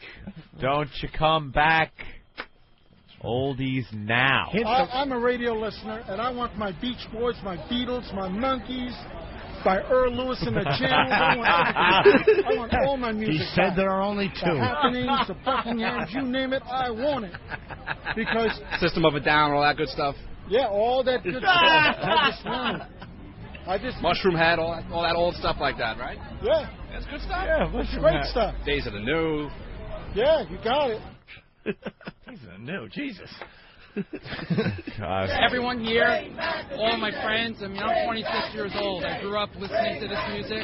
It doesn't offend anyone. I mean, it's real clean music. It's about happiness and everything. It's about happiness. It's real clean music. It doesn't offend anybody. I like oldies, but I hate DJs who talk in the beginning. I'm sorry, I like the computer better. Play the music and just shut up. They talk for 15 seconds. But I don't mind They're that. not bothering anyone. They talk over the music. That's what bothers me. Jack is a computer man. Oh, that guy. That one guy was like that. Yeah, he was. Computer. It's 2005. Everything should be computerized. It's a lot nicer.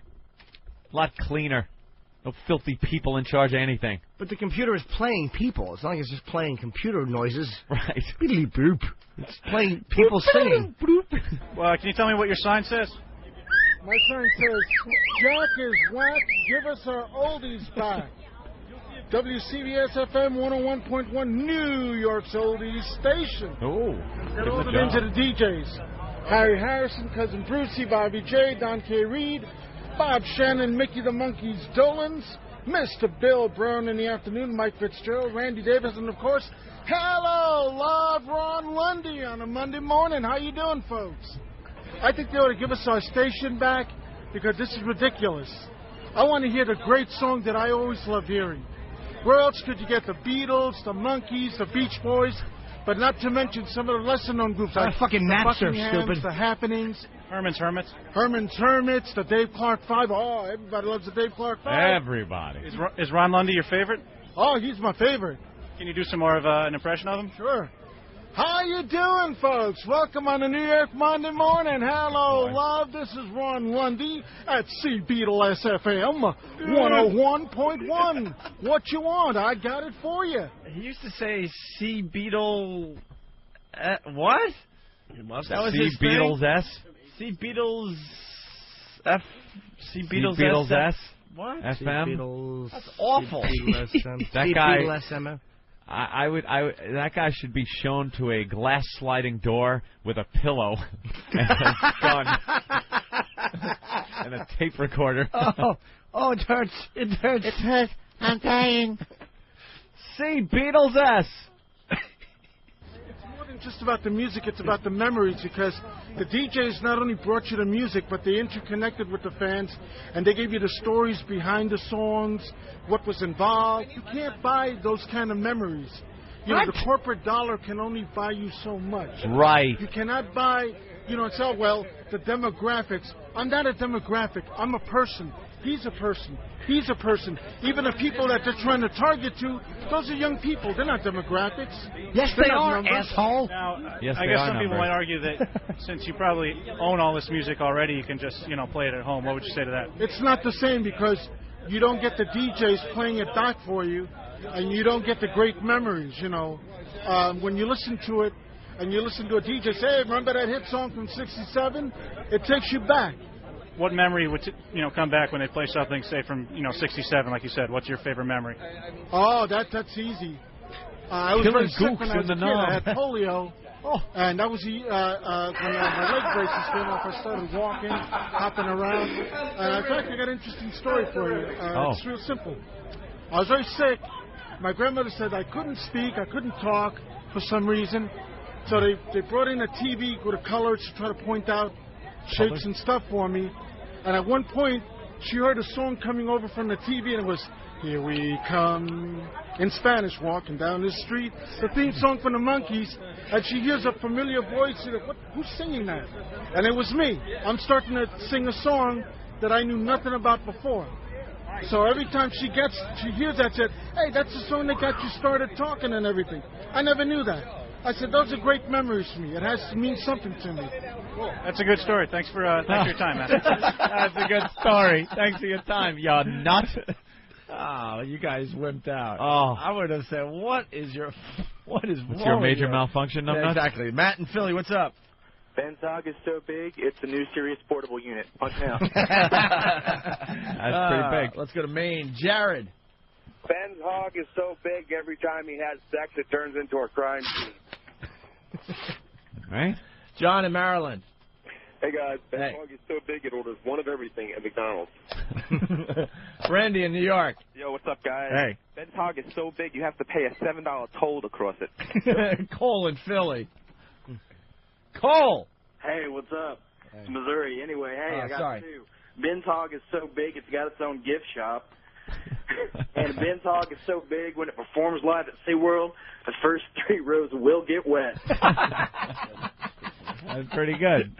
Do you remember where you were when you heard the station switch? Yes, I had gotten in my car at my train station. Oh, what a great loaded question, man. Yes, I do remember where I was. Yeah, this is just like the space shuttle exploding. The reports are now coming in, and CBS-FM has switched to the jack format. Do you remember where you were when you heard the station switch? Yes, I had gotten in my car at my train station, and I heard them playing Rock Lobster by the B-52s. I says, hey, wow, they're expanding their format a little. B-52s sound a little bit like an old girls group from the 60s, so I said, this is great. And then the next song was something, might have been U2. I says, wait, something's up. I like U2, but this station shouldn't be playing them. So he likes them. the music so far. And then they went into the whole Jack thing and played some more hard rock. And I said, uh-oh, something happened here. And when I came home, I told my partner, who was in a state of shock, we couldn't believe it. All right. By the way, shock is not the state that he's in, sir. He might have been that day walking out of the doctor's office.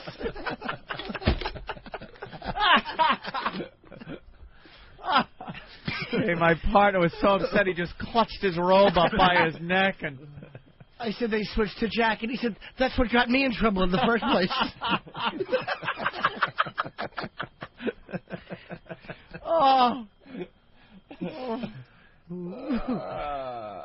Let's go to Paul in Texas. Paul, what's up? Yeah, Ben's hog's so big, it costs $5,000 for an apartment in it. he charges $5,000 for the apartment in it. That sucks. Let's go back to... By the way, is that Lindsay Lohan? Yes. Yeah. She's got to be hiding an awful hairline. Whenever people start wearing those headband-type things, their hairline is atrocious. I think she does have like a 5-head, but she's real... Look how skinny she is. Something is wrong with her, man. She doesn't look good at all. She has 40-year-old woman skin. Yeah, look. Because she's all... She had some bulk to her. She wasn't fat. She looked good. Newspaper. Now she's all like... tabloid magazine. Too skinny. How do you feel about the stories about weight? You look great to me. Can I say that? You look great. Oh, but I do remember when you used to come here and you were slightly heavier. People want to just make sure you're... I just hit puberty. We've gotten to the puberty question here. Well, I mean, you grow up, you learn, you eat healthier, you work out. You do coke. Your body's changing. Yeah, I mean, I was top heavy then, and then they said I got implants, and if I did, I must have gotten them taken out or something like that. But, you know, it's just everyone will find anything. I just read that I was dating someone who's my friend, who's in a band, and it's so funny because I was out to dinner with my friends, and he happened to be there, and he said, I'm not going to get in the car with you. And I said, just get in the car. I said, I told you. The second that we all went to dinner, I said, okay, I just want to let everyone here know. For the 3 guys that are here, and my friends agreed with me, I said, you just have to know if you don't want to deal with this, then you can get up and leave dinner now. When we're going to walk out, it's a great dinner now. We're going to walk out. There's going to be a lot of cameras. They're going to start saying one of you is dating me. So just deal with it. You've got younger siblings who have interest in perhaps getting into the business. Funny story. He really is a get-to-the-bottom-of-nothing worm. Oh, he's the worst. He really is. He is just... you look great to me. Did you have to say that, you fucking Roman-haired fruit? Just because he knows he has to talk about the weight loss, and that's how he softens up the question. You look great to me, but people, you used to come here and you were slightly heavier. You had big tits. Where'd they go? What happened? He just handed me a Rocky Dennis picture. Oh, I know. Yeah, isn't that great? Oh, it's hilarious. All right, let's go back to the... And the red hair is actually worse than the face. Let's go back to the gentleman. Something happened here, and when I came home, I told my partner, who was in a state of shock. We couldn't believe it. I thought I was hearing things, to hear that an institution of 33 years has gone from the airwaves. And so both you and your partner are big fans of the Oldies? Oldies, yes, exactly, yeah. And why do you think Infinity was extremely rude? Extremely rude because, number one, I know they have to make business decisions, but at least give the DJs and the listeners a chance to say goodbye. Even a weekend saying, hey, we're changing formats, we're leaving, but it's like pulling the plug. It's like stabbing someone. It's not like you do it in a graceful, mannerly way. And Infinity should know better. They're in business and they should know to treat people with respect. Thanks a lot for your time. Thank you. It's like stabbing someone. What? Gay, totally gay. Liberace gay. Why didn't they give him a weekend to say goodbye? Why don't they do that? That's not the radio way. Yeah, why would you do that? Then that's just... It doesn't make any sense. It's actually... it's counterproductive. You want to move forward. You don't want to look and say, this was so good that we're going to do almost a tribute to it by letting these people say goodbye. You always try to make it look like this is a waste of time, what we were doing. We're moving on to something better and new, and no one cares that we're getting rid of it. Yeah, in the end, it's just a business. Yeah. A restaurant goes under in your neighborhood. They don't have a weekend of saying goodbye. They just close it up. Let's do a weekend of sushi before we switch to Italian. Yeah, they don't give a fuck. It's all business when it comes down to it. It's all computers, man. They make it sound like it's all one big happy family, but it's not. You ever see 2001: A Space Odyssey, man? Hal? It's all computers, and it's going to come down to that man. Let's say hi to Steve. Goddamn hippies. Steve, what's going on? Ben's hog is so big, his condom size is blimp. That's kind of funny because was it yesterday? A package came into the studio at the end of the show. Oh, yeah, big heavy box. It was a big heavy box, and what did you say, Jimmy? I looked at it and I said, that's one of Ben's condoms in it. It's like a 20-pound box. Wayne in Tennessee. Wayne. Yeah, Ben's hog is so big that even when he's in New York City, they found a Boy Scout behind it in Utah. On your screen, too, by the way, that's the guy that was like, yeah, man. He's like, terrestrial radio, man. But it's not even that great of a shot because his hair was just the funniest thing. They all look like psychopaths. Oh. Yeah, let's go back to the tape. Ben's hog is so big that when it sank, 1,100 men went into the water, 316 men came out, sharks took the rest.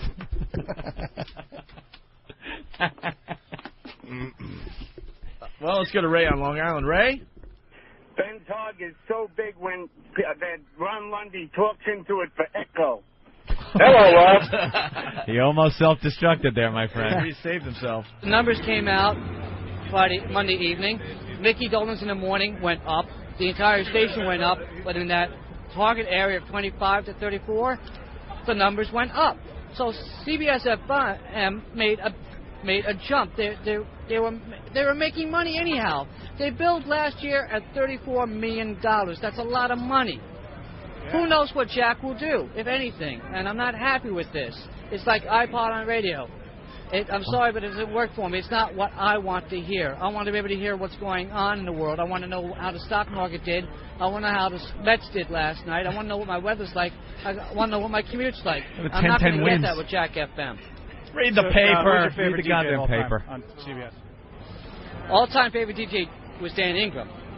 Dan Ingram. He, Ron Lundy, Harry Harrison, Jim Kerr, who was on Q104. They were the reasons why I went to school to get my degree in broadcasting from Arizona State University. They were the reasons why I went into radio to begin with. And what do you do now for radio? Now I'm out of radio. I'm now a courier in Manhattan. Can you do an impression of your favorite DJ real quick? Or anybody? Anybody. Any of your DJs? Harry Harrison, CBS-FM. Every day should be unwrapped like a precious new gift. All right, thanks a lot. Thanks for your time. Thank you so much. It's Mitch Beck. You could have gotten Mike's job, Mike and the Mad Dog, or Mad Dog's job. Yeah. Mike and the Mad Dog. What are you doing out here today? I'm out here because I'm really disgusted with Finity Broadcasting System of what they did to CBS-FM 101.1. I think it's a tragedy. I think it's disgusting and despicable and deplorable that they did something like this without even telling anybody. I mean, they shouldn't have done it, period, but they should have given the disc jockeys at least a couple of weeks to get themselves together and say goodbye to the listeners and everybody else that was, that's involved with the radio station. And it's terrible. Absolutely terrible. A couple of weeks? Couple of weeks. They should have, given them a couple of years to say goodbye. And finally, one last clip from the CBS-FM Oldies rally held in New York City yesterday at noontime. I miss CBS-FM, the Oldies. I had to go out last week and get a Sirius boombox. And they've been playing a lot of the oldies from the 50s on Sirius Gold. But I still miss CBS-FM, the Golden 101 FM. It used to be the best station in New York City, really. But when Jack came in, they ruined the station altogether. Why? How'd they ruin it? They ruined it by putting on 80s music. They're not putting on anything else. They're putting on 80s music. They don't have DJs. They don't have anybody. So who wants to listen to a radio station like this? How big's your Sirius boombox unit? It's a big one. Yeah. Yes. Do you remember where you were when you heard the station switch? I was listening to it before 5 o'clock. After 5 o'clock, they changed to an 80s music, which I didn't like at all. I turned it off altogether. We've been hijacked over here. Hijacked. We've been hijacked. Who was your favorite DJ on CBS-FM? Cousin Brucey and Harry Harrison. Can you do any impressions of Brucey? Yeah, having a ball. Any more? Yeah, this is Cousin Brucey on CBS-FM. Nice. Okay, Sirius can have him. I don't know. That's the target. Those are the people you want listening to satellite radio, and Sirius certainly made that jump. I'm sure Elo is rolling over down there in Washington. I'm ready to rock and roll. Cousin Brucey!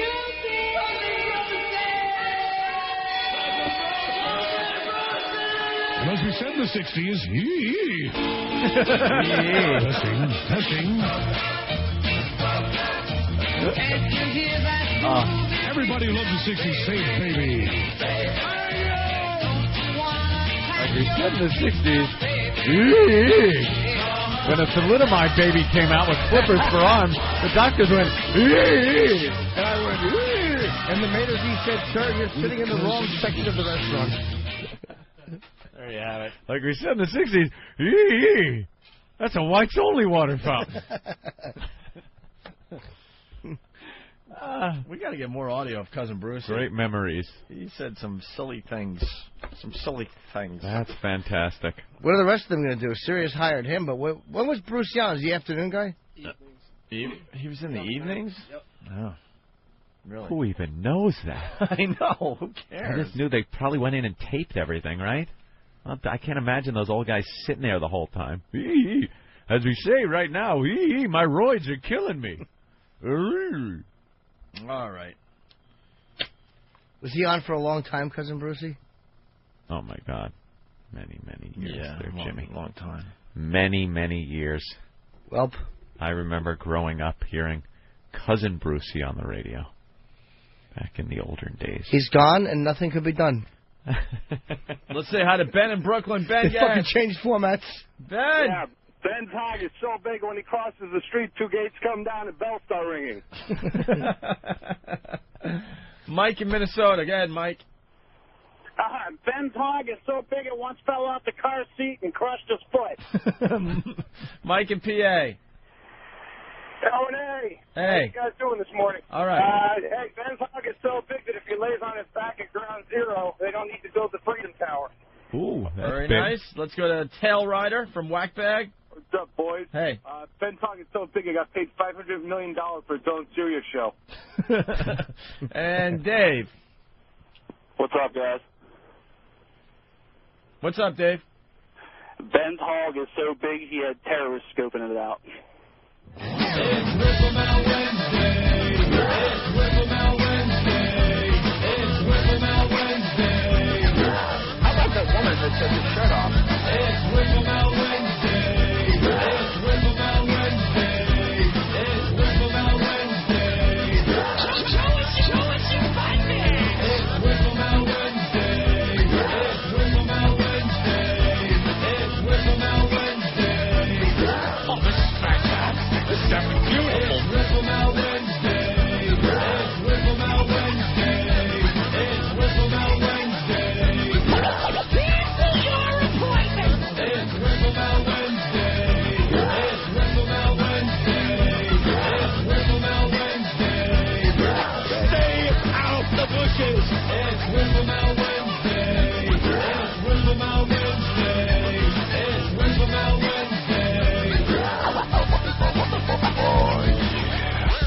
Opie and Anthony, XM202.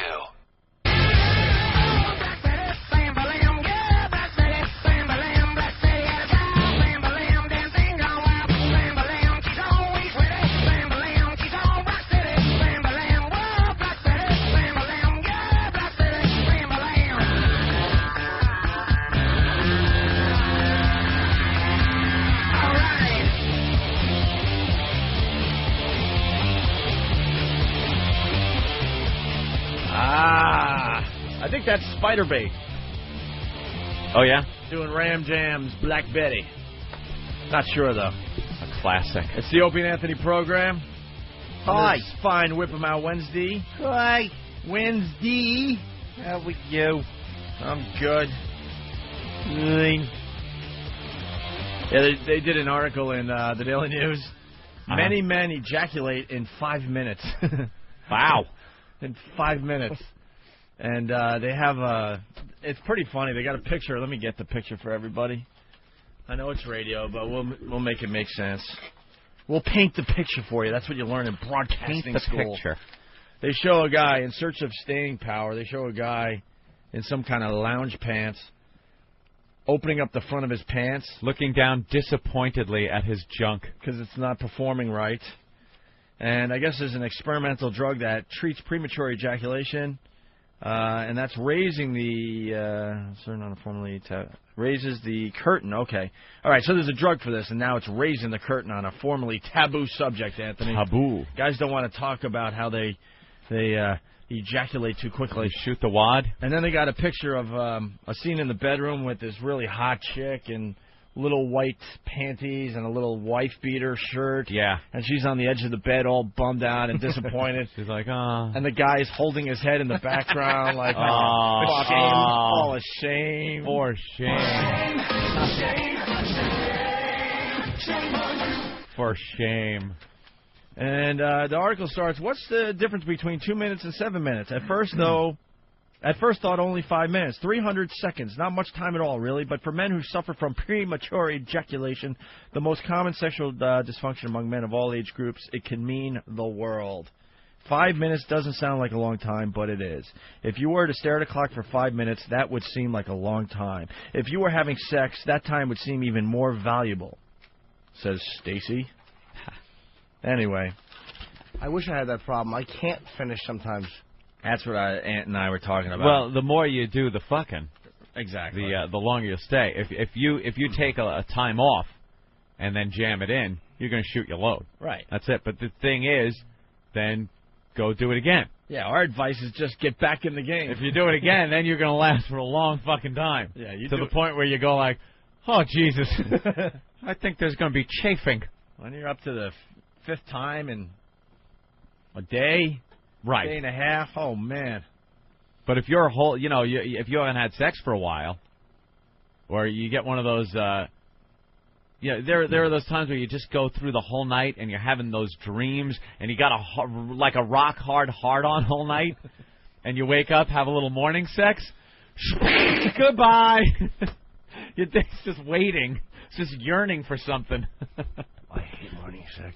You don't like the morning sex? I can never do it. I like morning sex better than night sex. Dude, the breath, everyone's breath is awful in the morning, and then you're done for the day. After I fucking dump, I don't want to get up and face the day. I want to lay there in a coma.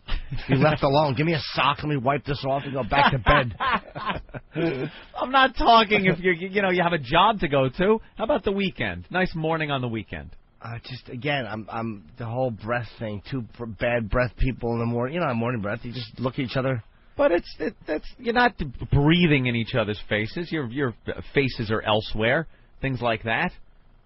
Yeah, you gotta strategically move around there, Jimmy. Morning sex is great, especially if you're out. Say you're at the hotel or something. You got nothing else to do, so you just spend the day in bed. You have the morning sex, movies, fun things like that. I wish I enjoyed it, dude. I really do. I know a lot of guys love it. I wish you just dump and want the person gone, is what it is. No, I don't mind. I don't mind them staying there, but I just want to dollop it out and collapse into what is You don't want to think that they're actually a human being. You just want it to be over with and done. I don't mind chit-chatting afterwards a little bit, like a little pillow talk. Pillow talk. Could you leave, please? Yeah. Hey, listen, I would give you a Boy, cab, she's a lucky gal. A little chit-chat from Jim Norton after you're done. Hi. Put the AC on high. You're laying under those covers. What's better than being under a comfort with the AC blasting? It's phenomenal. Yeah, it's good. Your balls feel like concrete.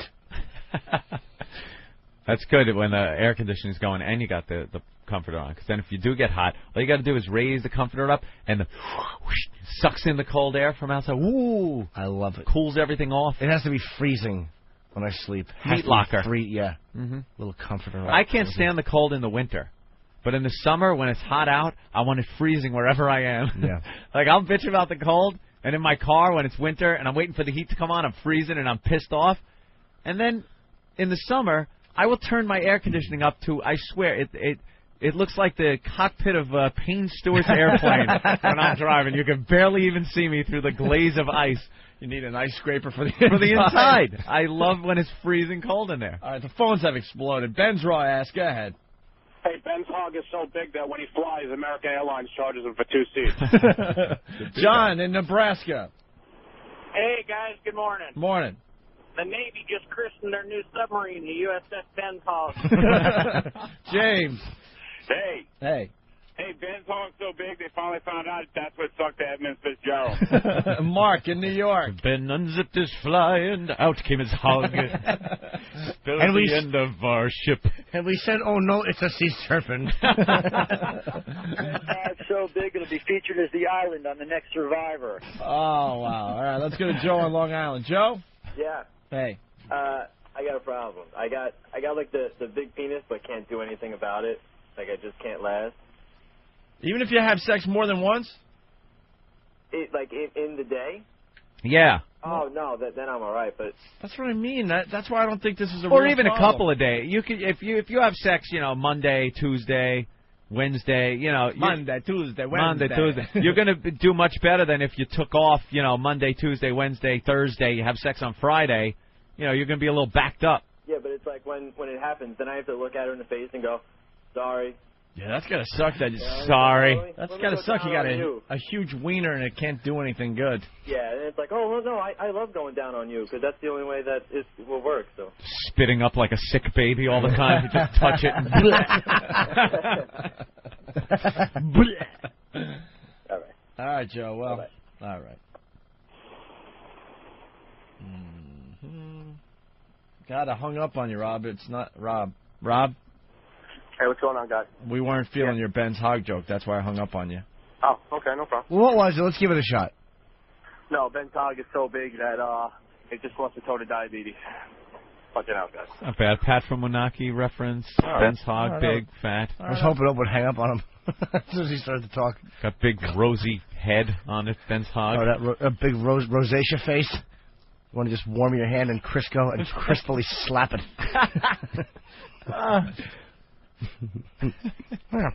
So for the guys with the premature ejaculation, just get back into the game there. Jump in. All right, what happened with the Boy Scout? We found the Boy Scout.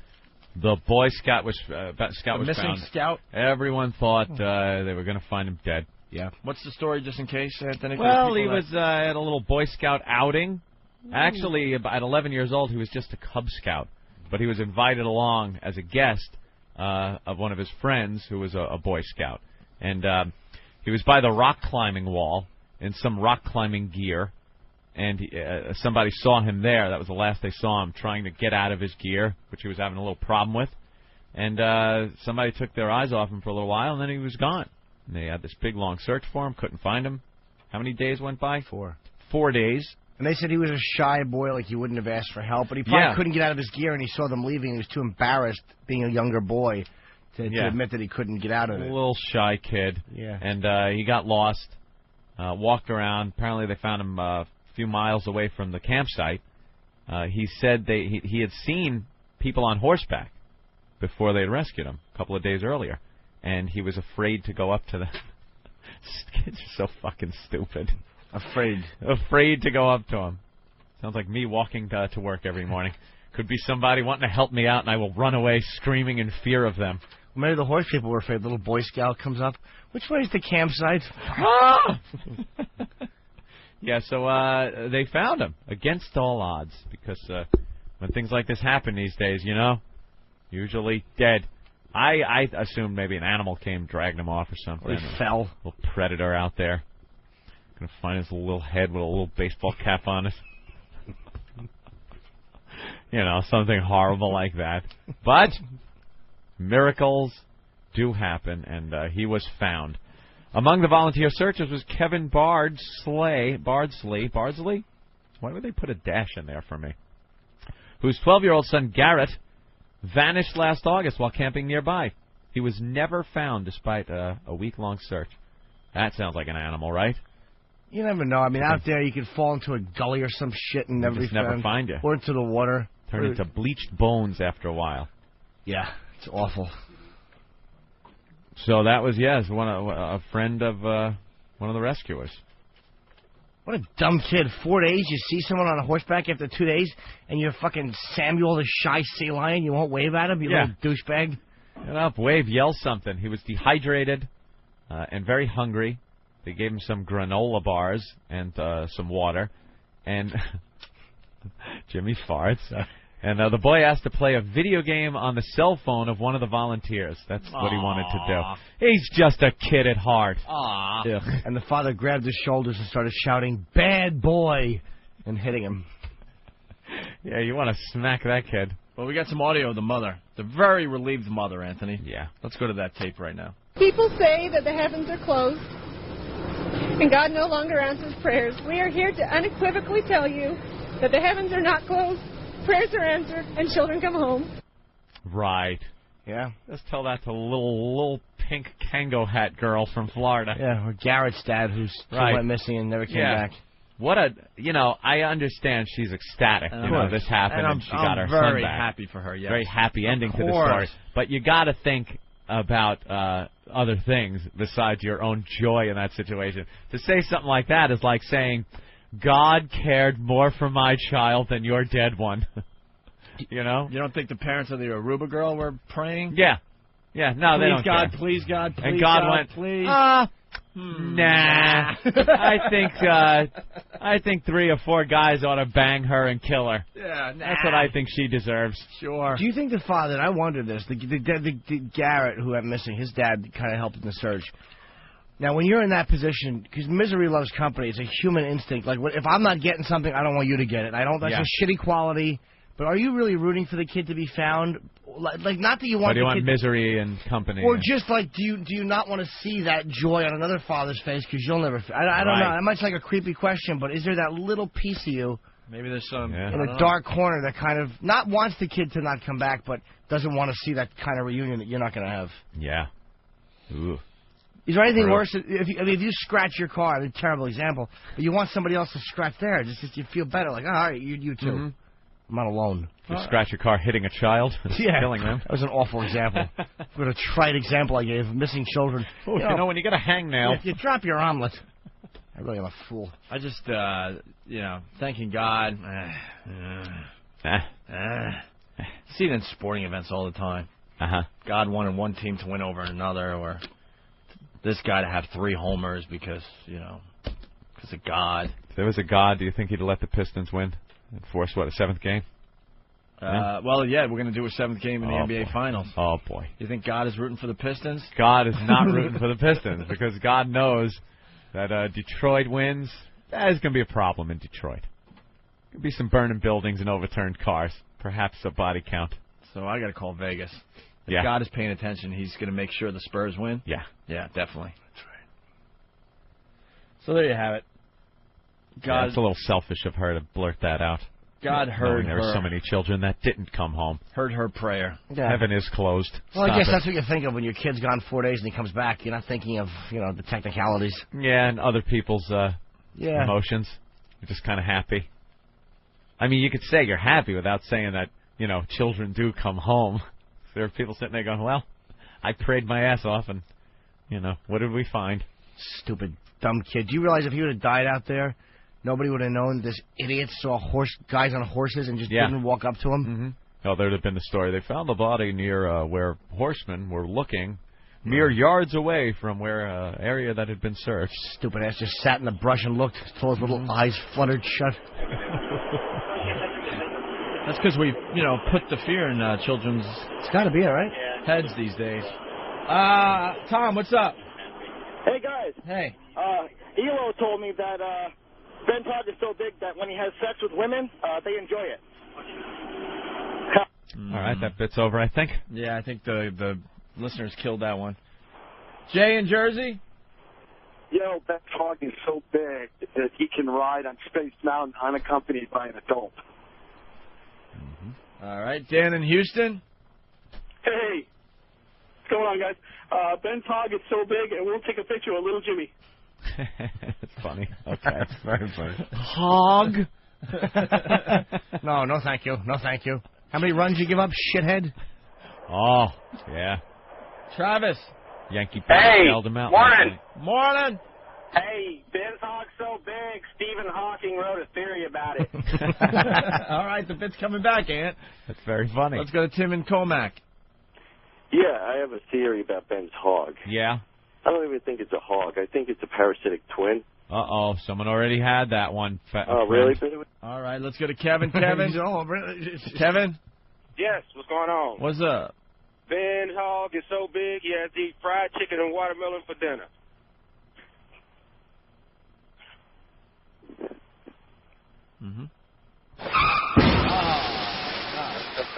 There he goes. Wow. And Rick from Rhode Island is saying children do come home. Well, sometimes in a bag. Our listeners are awful. They really, really are. Learned it from you, okay? All right. The American Film Institute, Anthony, Jimmy, did the top 100 movie quotes of all time. This is what I fell asleep to last night. Not Rain like Opie. I was watching this. Was it boring? Yeah, a little bit to watch. I mean, it was kind of cool because you see some of your favorite parts of some of your favorite movies within 5 seconds, and then they're off to another one because it's just a clip. It's a quote. Okay. From movies. Now, I got the CD and the player here. Do we start from number 12 or number 1? I say we just do 61 through 67 and quit. That's what people want to hear. 61 through 67. All right. That sounds like a good idea. Nice even number. All right. The 67th best quote in movie history. Yeah. Of all the gin joints in all the towns in all the world, she walks into mine. Ah, yeah. Casablanca. 1942. Maybe we could go to 68. Casablanca got quite a few. Maybe we can go to 68. Yeah, well, 68's good. Here's Johnny. Ah, yes. What movie's that from? I don't remember that. Well, a boy who wandered around a hedge maze for 4 days and finally came home. Well, 66, get your stinking paws off me, you damn dirty ape. Yeah. Planet of the Apes. Very good. 65, Elementary, my dear Watson. Which one was that? Was that Sherlock Holmes and The Adventures of? Sure. Oh, The Adventures of? 64, gentlemen, you can't fight in here. This is the war room. Ah, yes. Is that Dr. Strangelove? Dr. Strangelove. All right. 63, Mrs. Robinson, you're trying to seduce me, aren't you? Ah, the graduate. And remind me when we're done, since we're talking about Kubrick movies and Dr. Strangelove, remind me to talk about Steve Martin and how he should be executed for redoing the Pink Panther. Yeah. I know. That's a little harsh, though. Executed. Execution, you suggest? Yeah, with Beyonce Knowles is in it. Of course. He is fucking revolting. 62? Ooh. Greatest movie quote of all time, what a dump. What a dump. You remember that one? What was that, Betty Davis? Which one was that? Beyond the Forest, 1949. Yeah. And finally, the 61st. All right. Best movie quote of all time. Yes. Say hello to my little friend. Scarface. That's right. All right. Nice. Cool. There you go. We're done with that.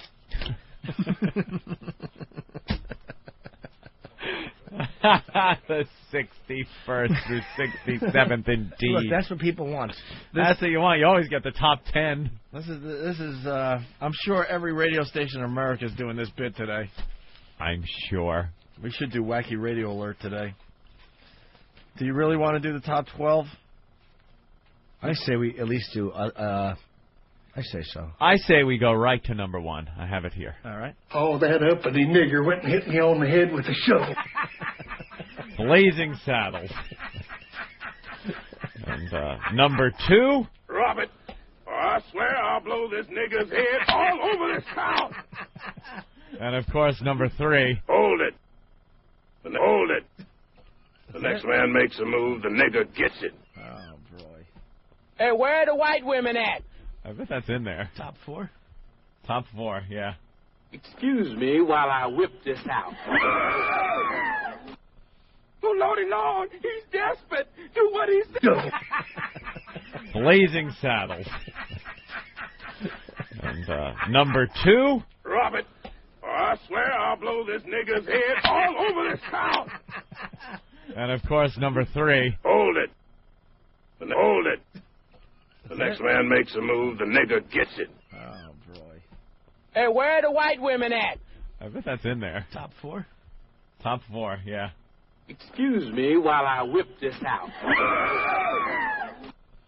Oh, Lordy Lord, he's desperate. Do what he say. Do what he say. More as well on the exclusive interview that Katie had with Jennifer Wilbanks last night. We'll talk with two. Oh, did we get that audio? Bug-eyed Freak, right, do we have it? Oh, good. That's something we can do after the break. All right, we'll do that.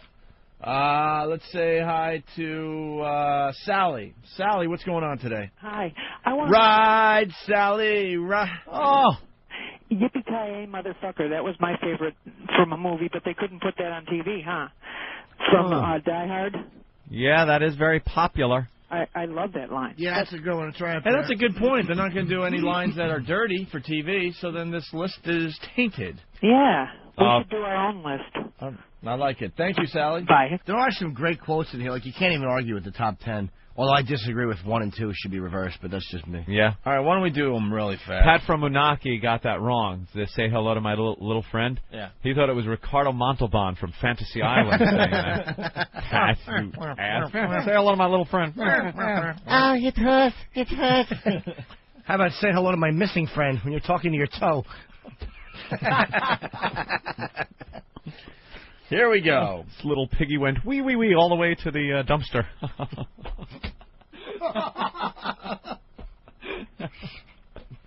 Oh. This little piggy had roast beef. And this little piggy faced the saw. Top 12 movie lines of all time. Little piggy went wee wee wee all the way into the biohazard canister. This little piggy went plink.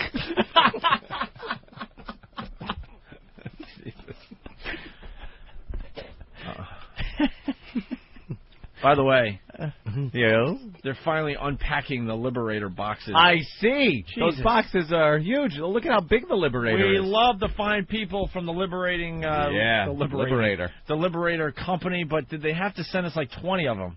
These things are huge, huge boxes. Yeah. Bring one in? Okay, Eric, yes. Go bring one in, Eric. Hawk, let's have a Liberator. All right, anyway, top 12... We ordered the Liberator thinking it was the sex thing, and it turned out to be the aircraft. Little World War II aircraft joke, the Liberator. No. That's pretty cool. Why does it have, like... Wow, it's got, like, clips on it. Why did it have clips? I guess that's so you could snap them together in various configurations. No, that thing is huge. Look, it's got a little leopard skin pillow to put in the dip in the middle if you want to level it out. Well, we like the Liberator. We talked to the people from the Liberator company. It's that thing they advertise in the back of magazines. It's those sex pillows. Steve, you got girls coming in and do this? Oh, we certainly do. Yeah. A couple of very good-looking girls, one of which is on a printout right in front of Jimmy. Basically, it's... And they're going to come in and what? It's not Danny Ash, is it? Annoy us? Danny Ash's company. They have been instructed that they are not being interviewed. They are not to speak. They are coming in specifically to perform. Is she coming in, Danny Ash? Not Danny Ash, but those two girls are from Danny's company. I love Danny Ash. They are being flown in from the West Coast specifically for this. Holy shit, they give you postcards of all the positions you could use, and they're really explicit. Yeah, let me see. So it's the Liberator. Look at the toe curler. Wow. Holy moly. The girl's toes are up at the guy's neck, on the side of the guy's neck. And he's just going Pass him around. All right. Well, there we go. There's the toe curler. All right. Ooh. Yeah. Save these. We could try all these positions. With and we have another box of toys coming from one of those lovely sex toy stores. Here's Surf's Up, Anthony. Surf's Up this one. Oh, look at that. Kind of like backward cowgirl, but that's a little odd, that one, because that could hurt you. But she throws her face all the way down in front of her, basically. That could bend your schlong too far down toward your knees. You know what I mean? Yeah. This position right there. All right. We got a real raging one going. Here's, well, this is self-explanatory. What's that one called? Surf and Turf. Surf and Turf. Oh, well. Better known as the old 69. 69, but it looks a lot more comfortable. Right. The guy's head is elevated a little bit, as are the girl's knees. And, yeah. Here's, lovely. This girl is fine, by the way. This one's called Ride the Swell. Oh, there's a girl in the picture? Wow. Well, look at her go. All right, and then we got the seesaw. The guy doesn't look too thrilled. Yeah, the seesaw. Something tells me he might just be a male model they picked up from you an think? agency. Yeah. That perhaps has had better, more pleasant jobs than this one. Well, these jobs are just blue ball sessions, really, because they don't really do anything to get off. No. All right, they go on and on. I may want a Liberator for my living room until my couch gets there. I have no couches. It's going to be like 2 months. I have nothing to watch my TV on. 2 months at Jimmy's house, you'll be able to do stem cell research off of the thing. Mess of DNA. Cupid's Arrow. Oh, Cupid's Arrow. That's pleasant. Titanic. Tidal Wave. Going through these fast. Titanic? The Cliffhanger. What do you call it that? All these positions that you could do on the Liberator that has made its way into the studio. Rock the Boat. Sweet Tooth. Sweet Tooth. I can only imagine what... well, there you go. Yeah, the guy's getting a little snack. Why there. is he... Oh, I see. There's also clips on there so you can kind of clip the wrist and ankle restraints if you're into such a thing. All right, here's the clam digger. Stop it. That's really called the clam digger? The Prowler. Guy's all tied up like, oh, no. Oh, what are you going to do to me? Oh, no. The Prowler's in the house. Snap Down. Saddle Up. The Bum Bandit. The Bum Bandit. These are pretty comfortable, though, man. And back that S, E-S-S-E up. Back that S up. There you go. So, the Liberator has entered the studio. It's lovely. Ooh, there's 2 Liberators. Yep. Different types, I gather. No, right. Same, just different color. No, the leopard one doesn't have the clips on it. No. Leopard one. We're a bunch of guys. Don't correct me again. There's a bunch of guys in here talking about the Liberator. Get some hot girls in here for this. I know. When are they coming? Friday around 8:30. Friday, 8:30, and everyone has been briefed. There cannot possibly be a situation that will arise where these girls will be like, you know what? This is what's going to happen. Because it's a guy-girl thing. One of the girls is going to use a strap-on the other girl, and we're going to look at these stupid postcards, and we're going to try out all these positions. That's what we do. That is wonderful. Thank you, What an idea. All right. A girl puts on a strap-on. They get, here's the catch, completely naked. That's right. Yes. Before not they in even enter the panties. studio. They know. Not they in know. panties Nope. going, not topless, completely nude, one with a strap-on, and one actually puts the strap on and has sex with the girl. And glides it in. And at least one of them has to have a vag like Mr. Snuffleupagus' mouth. This will end the stripper ban. We have a stripper ban on the show. Well, these aren't right strippers. These are, I mean... You know what I mean. Yeah, I know what you mean. Naked girl Okay, ban. sure. Because they don't get naked. Now, I've had the very detailed, explicit conversations with the people on the West Coast who are sending these girls out. I didn't want to take my shorts off. No, I'll take my top off. I'll take... Shut up. No, there won't be negotiations. They are being sent out specifically for this. They are adult performers. They have done porn videos. I want a sign on the door that is permanent that basically says, ladies, remove your clothes before entering. Mm-hmm. Eric, you want to make that? Simple as that. They don't like it.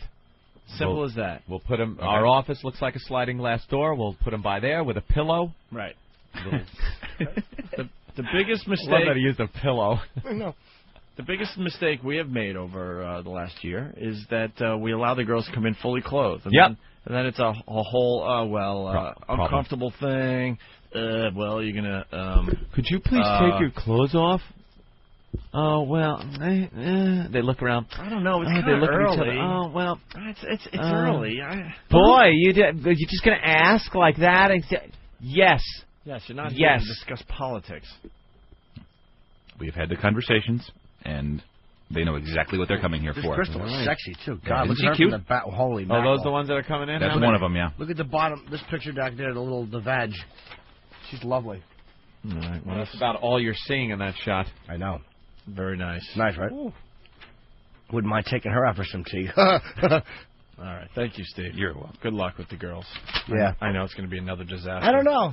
I look forward to the Libby Raider. All right, everyone wants to hear the quotes. Top 12 movie quotes of all time, according to AFI or whatever it's called. Yes. American Film Institute or something like that. Here's number 12. Hey, fun, son. Nothing else in the world smells like that. Come on, look. I love the smell of napalm in the morning. Smell. You know that gasoline smell. The whole hill. Smells like victory. Yeah. Isn't that great? That's a great scene in a great movie. All right. A lot of people, I noticed last night watching this, because I was watching it from, I don't know, maybe 40 on down, and I fell asleep right around where we are now. I noticed a lot of people get a lot of these lines wrong. You know? You think you have the line. Yeah, because you don't realize that one's broken up. Yeah. Popular culture kind of, people do the lines and stuff, but they get them all wrong, and they've been doing it for years, apparently. Because the Mae West line, why don't you come up and see me sometime? It's not that. It's kind of reversed a little bit. Why don't you see me come up? I don't know what it is. How about... backwards. It's backwards. How about the one about it's going to be a mulatto mongrel class of people? I thought it was mongrel race. I did too. Sure. But it didn't matter. It doesn't hurt it. No. The idea is the beauty of what he's saying. It's this gentleman saying that he will die before... Hold on. Someone is... Okay. Who's calling you, Jimmy? I don't know. Someone You're getting phone calls. On the radio. Yeah, let's turn. I off can't our cell talk phones on the radio. and concentrate. Right. All right. The 11th greatest quote of all time in movie history or whatever. Okay, is this little. You don't get used to wearing them chains after a while, Luke. But you never stop listening to them clinking. But they're gonna remind you of what I've been saying. For your own good. Wish you'd stop being so good to me, Captain. Don't you ever talk that way to me. Never! Never!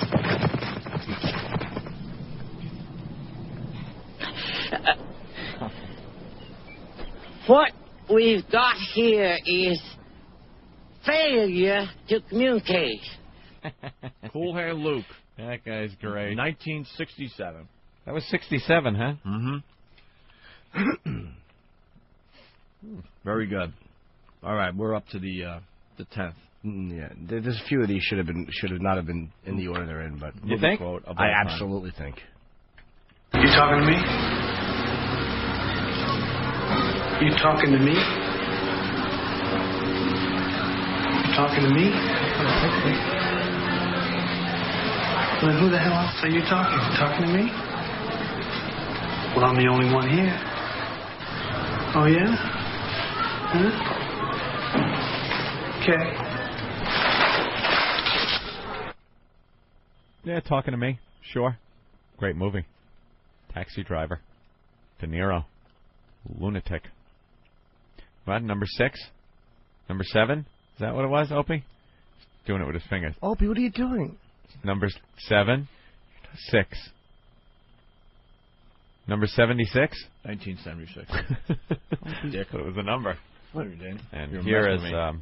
what are we up to? Number 9. Number 9. He stinks, and I don't like him. Jimmy Norton and Spider-Man. No? I got the wrong sheet here, then. We've seen you like this before. Is it over, or is it just beginning? Fasten your seatbelts. It's going to be a bumpy night. That's number 9. All About Eve, 1950. Absolutely should not have been ahead of I Love the Smell of Napalm, and it should not have been ahead of They Call Me Mr. Tibbs. Oh, which was right. number 16. There's a bunch of them that it should not be. I mean, that's not a bad quote, but it should not be ahead of. Hey, boy. It's a funny name for a nigga, Virgil. Virgil? What do they call you? Call you back home, boy. Number 8. Hey, Luke. May the force be with you. What movie's that? Number 7. Here we go. You see, this is my life. It always will be. There's nothing else. Just us. And the cameras.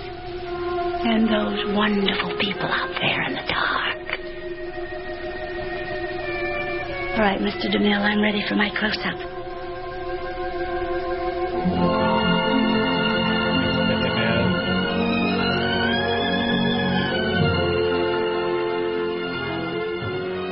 What movie's that? Sunset Boulevard, 1950. Ah. People trying to guess the number 1 quote, Anthony. Let's go to Les in Alabama. Les? Hello? Hello? What's up? Go ahead, bro. Yeah, the number 1 thing ought to be, I broke my knee, man. I broke my knee, man. Somebody please hold me. What a great accent. I broke my knee, man. God, I love this accent. Yeah. Do it again. I broke my knee, man. I broke my knee, man. Somebody please hold me. It's hold my hand, man. Whatever. Hold my hand. Yeah, do it. Hold my hand, Hold man. my hand, man. Yeah. Hold my hand, man. I'm out of there. Say that. Say the hold my hand, man. Hold my hand, man. Hold my hand, man.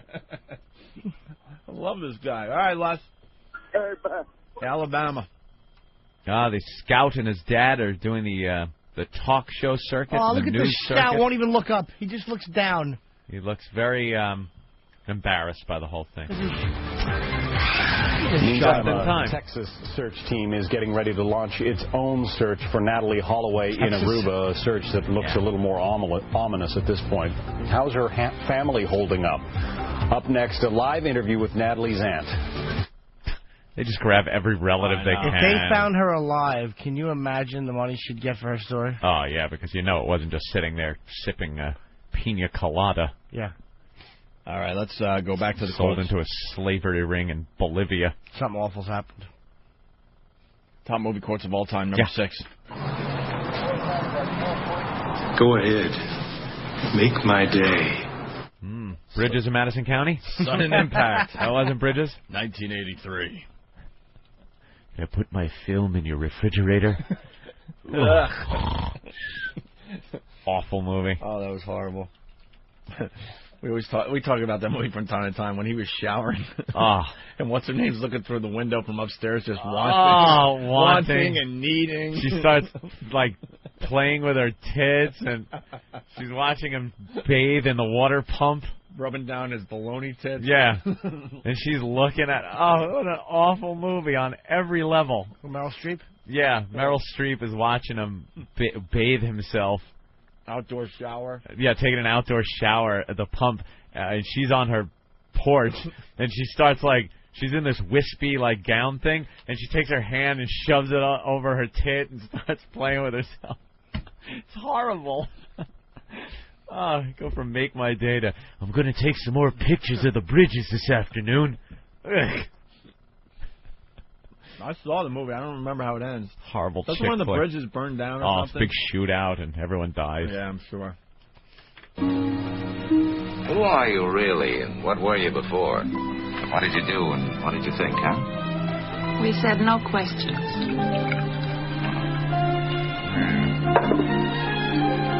Here's looking at you, kid.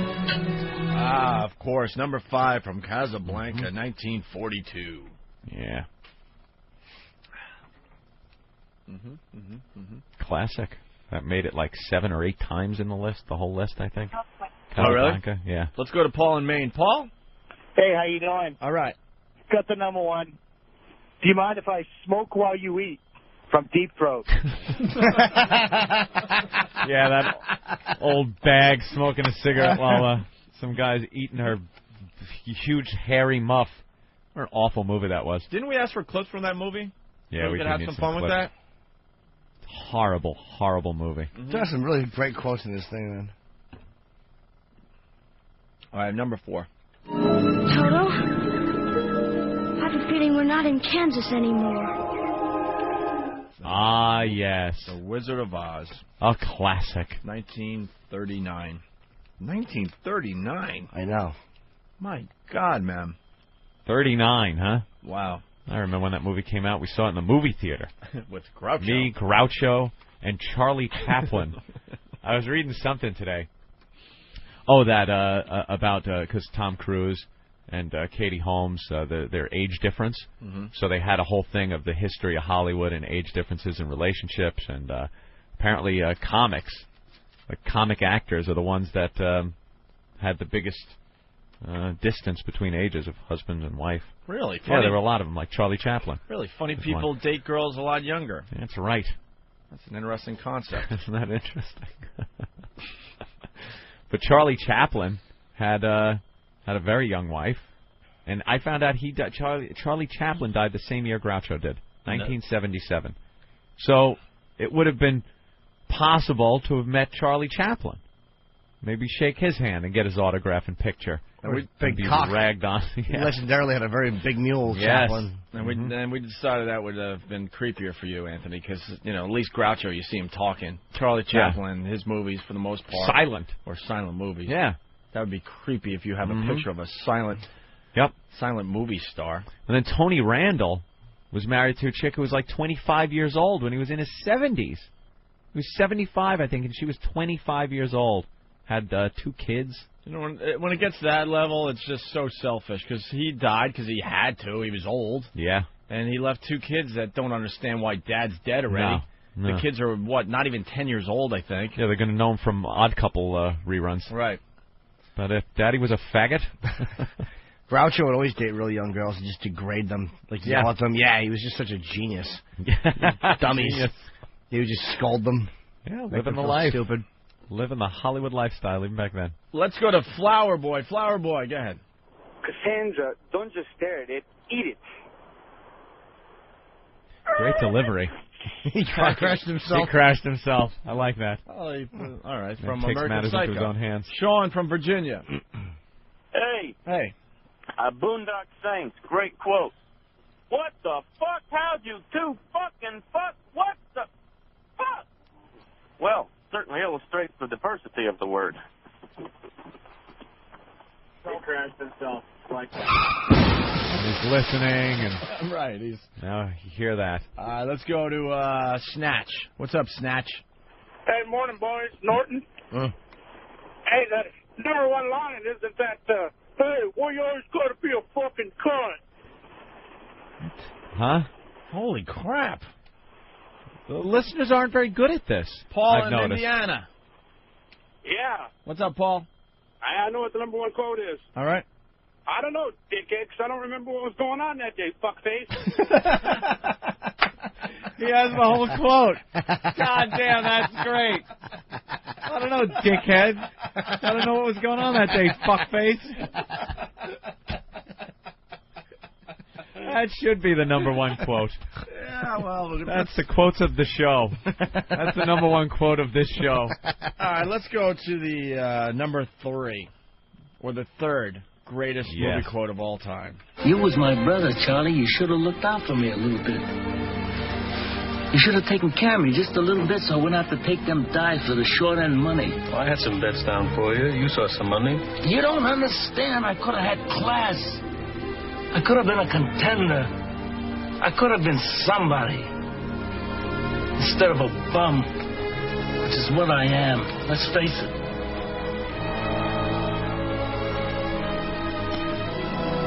It was you, Charlie. Of course. On the Waterfront, 1954.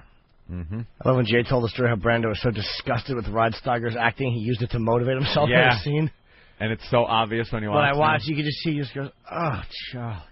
Charlie, you're the worst actor. Just this method actor who's so disgusted by the old style. That's great. Let's say hi to Bo in the Bronx. Bo? Hey, good morning, guys. Morning, sweetlets. Hey. Hey, guys, Groucho Marx had the greatest line that was never in a movie. What he said was, it's not how old you are, it's the age of the women you feel. Bye. All right, he Carl twisted in that one around a little bit. Carl in Jersey? Hey, the number one line is, local TV news. What the fuck is your problem, man? Punch it out. I think it's you're as young as the women you feel. Yeah. Something like that? Yeah. All right. Let's go with number 2 here. What should have been number 1, you're thinking? I absolutely do. Number 2? You ever seen a grown man naked? No. Great line. Hello, exactly. No? No. Well. Oh, fucking idiot. That should have been up there. I would have put that in there. Fucking idiot. I would have put that in there. Do you want to kiss me? I want to kiss you on the mouth. Oh, here it is. We look like assholes right now, man. All right, here it was. All right. This is a giant cock. No? I got the number 2 quote, Anthony. All of radio rips me off. Tell him, Fred. Tell him, Fred. Fred's not Every saying quote shit. was ripped off from me. Right. Tell him, Fred. Yeah, go ahead, Fred. Tell him. Tell him. What? Silence again? Yeah. Exactly. I wonder if you ever seen a grown man naked is in here. Beyond AM, beyond FM, it's XM satellite radio. I like this line. That's an attention getter. Ah, yes. Yeah? Come on. All right, here it is, finally, the second greatest movie quote of all time. You look tired. What's it eat? Want you to rest well, and a month from now, this Hollywood big shot's gonna give you what you want. Too late. They start shooting in a week. I'm gonna make him an offer he can't refuse. There it is. Godfather. Too late, they start shooting in a week? 1972. That was the quote? Too late, they start shooting in a week. I don't remember that one. Yeah. Oh, well, this guy's got the number one quote. Go ahead, Mike. Yeah, how about the band needs shirts? The band gets shirts. The band gets shirts. They are screwing up every line possible, the listeners. All right, thank you. Thanks. All right, guys, are we ready for the top or the greatest movie quote of all time? Wish we were like a real show and had a drum roll. Yeah, that would be nice. Wouldn't that be nice? According to the American Film Institute. Do we have a drum roll? All right, Derek. Drum roll, please. The number one greatest movie quote of all time, according to the American Film Institute, is...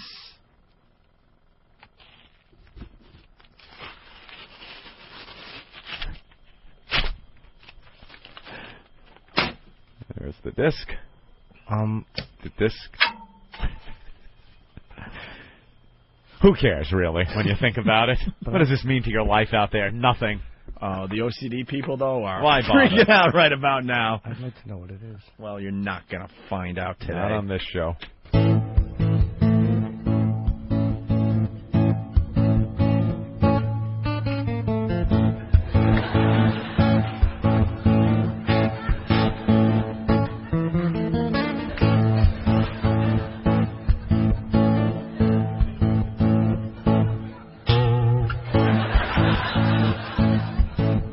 Words, it's just this. I'm a rich and famous doctor. Always thought I'd be an expert in the field of gynecology. Next on my agenda, checking your pudenda. Let me see what I can find. If you get your nerve up, slip inside the stirrup. Single thought will cross my mind. I love putting women's minds at rest. I love pushing myself to be the best. Dr. Stevens in.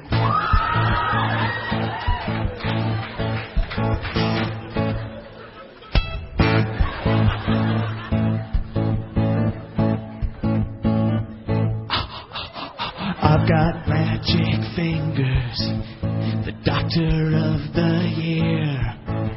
There's not a lip that I can't read, a pap that I can't smear. When your legs are open, I begin the groping, but I fear I must be blunt. I would just as soon not go near your balloon, not think that I'll stick to your front.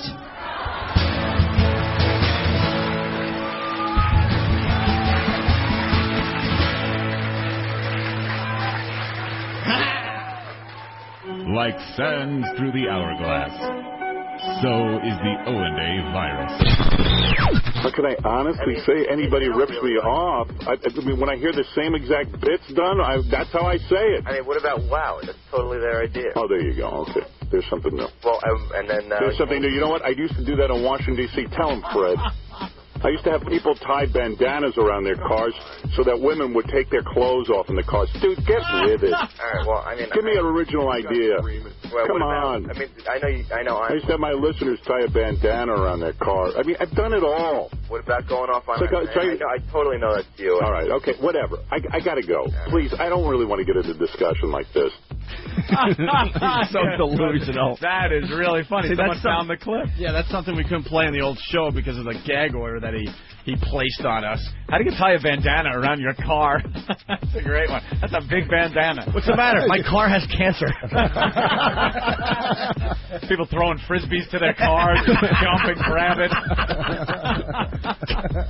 Just showing your age, man. You can't even tie bandanas to antennas anymore. It's all hippied out. You honk the horn, like beep, beep. Dude. Honk, dude. He's so delusional.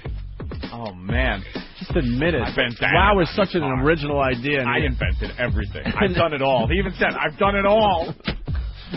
Wow. Even the stuff that's going to be invented, I did already. There's no original I went into ideas. a time machine. Everyone and I already did it. Killed himself. Right. I've done it all. I was the first one to do anything. Marconi ripped me off, Robin. Remember the what was that thing called? .. Morse code. It was Howard code earlier. The guy ripped me off. I invented SOS. Robin. What a complete jackass. He's the guy. Wow. He invented wow. And it had nothing to do with Whip 'em Out Wednesday. Wow, it was tying a bandana around your car. Thank you, Howard. And what were we supposed to do if you saw, like... I don't know. He didn't really explain it very well. Of course he's not going to explain. If someone had a bandana tied around their car somehow, girls would get naked in the car? It wasn't even flat. Yeah, girls would get naked. They're driving, taking their clothes off, crashing into a butt, Mr. Robin.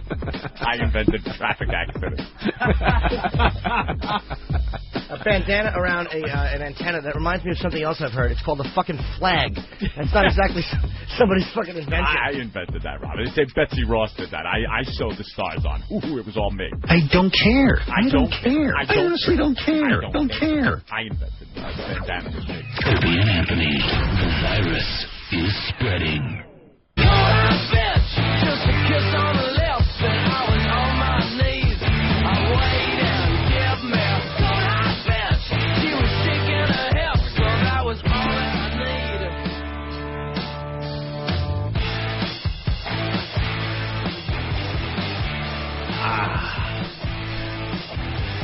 All our breakfasts are now complete. Yum, yum. Let's say hi to Rob in L.A. Rob, what's up? Hey, hello. Hey. Hey, Rob. What's up, boys? Hi. What's up, feature act? Hi. Come on, you fuckhead. I Talk. had a problem with Jimmy. What?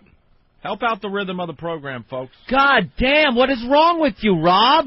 Sometimes when the rhythm of the show is kind of a little slower, that's when you guys can pick up and help us out a bit. Why do you stop talking? Why is the big delays between what words are coming out of your mouth? Talk. All right, I didn't understand. Jimmy, he's so tough on the radio, but when he gets on Tonight Show, he answers pre-screened questions, doesn't say anything that offensive. I don't understand it. First of all, it's not about being tough on the radio. And second of all, not pre-screen questions. You submit what you're going to talk about. That's the standard for everyone. It's a part of what happens on television. And I did exactly what I wanted to do. I'm not sure what you mean, bro. I didn't edit. Dude, I'm telling you, honestly, the Ozzy, the Tiger Woods, the Mike Tyson, not one of those things was edited any way differently than I would have done it in a club. So what are you talking about? Yeah, and his act in general was very edgy for TV. Dude, I honestly got away with Jimmy got away with a lot of stuff. Dude, I didn't take. Dare I say he got away with murder? I didn't change one word of the stand-up, the massage bit. That's how I do it on stage. So what exactly is it you're saying? I'd like to know what you're saying. I'm not saying it wasn't hilarious. So what are you saying? I'm just saying, you're part of a shock team. No. Why did you have to call it shock jock? This guy isn't going to. Dude, what are you talking about? Change his mind. What are you saying? All right, we're going to let him... well, I don't know. I don't know what Rob's saying. So Rob. Let him go. Let's just let him go. What an idiot, jackass, shithead. Let me explain something. He's trying to be confrontational for the sake of being confrontational. I know he is. That's why I'm just like, I wanted to hear what he said because it was going to be awful. He had nothing. He had nothing. He was stuttering, muttering. Here's the deal. When you're lucky enough to go on The Tonight Show, like Jimmy Norton, and it's not even luck, the guy has talent and should be on The Tonight Show, it's a whole process that goes on. It's not live, first of all. So if Jimmy's not going to play by their rules, they're just not going to show it on TV. You know, it's not like maybe Jimmy or someone from the show going on a live program and deciding to get a little crazy. That's different, first of all. Second of all, it's what Jay Leno does. He asks the comedians what you want to talk about. It's called a pre-interview. They do it all the time. And if you don't do it, the appearance will probably sound a lot like that phone call we just got. They will just disjointed and stupid. They will just cut that part of the appearance off. It is amazing. I got into an IM fight with some guy. It might have been this idiot. It's amazing what people is like, dude, you're sold out by going to The Tonight Show. Yeah, well, I agree with that. I'm like, really? Yeah, well, I know. I mean, I'm like, well, what about Bill Hicks, who always did Letterman, and Pryor, and Carlin, and those guys? He goes, yeah, well, he was saying that they're all sellouts, too.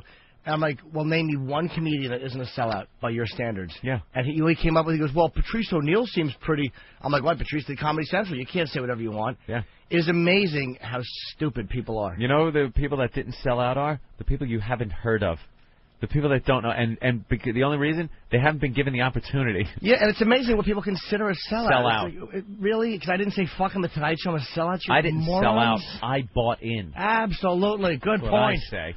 When that little blonde head's bobbing up and down in my lap, I'm like, thanks a lot, Jay, for giving me that shot on TV. For the opportunity. Thank you, sir. If you want to watch Jim Norton's set on The Tonight Show with Jay Leno, you can go to opieandanthony.com, foundrymusic.com. It's been downloaded over 20,000 times so far. Has it really? Yeah.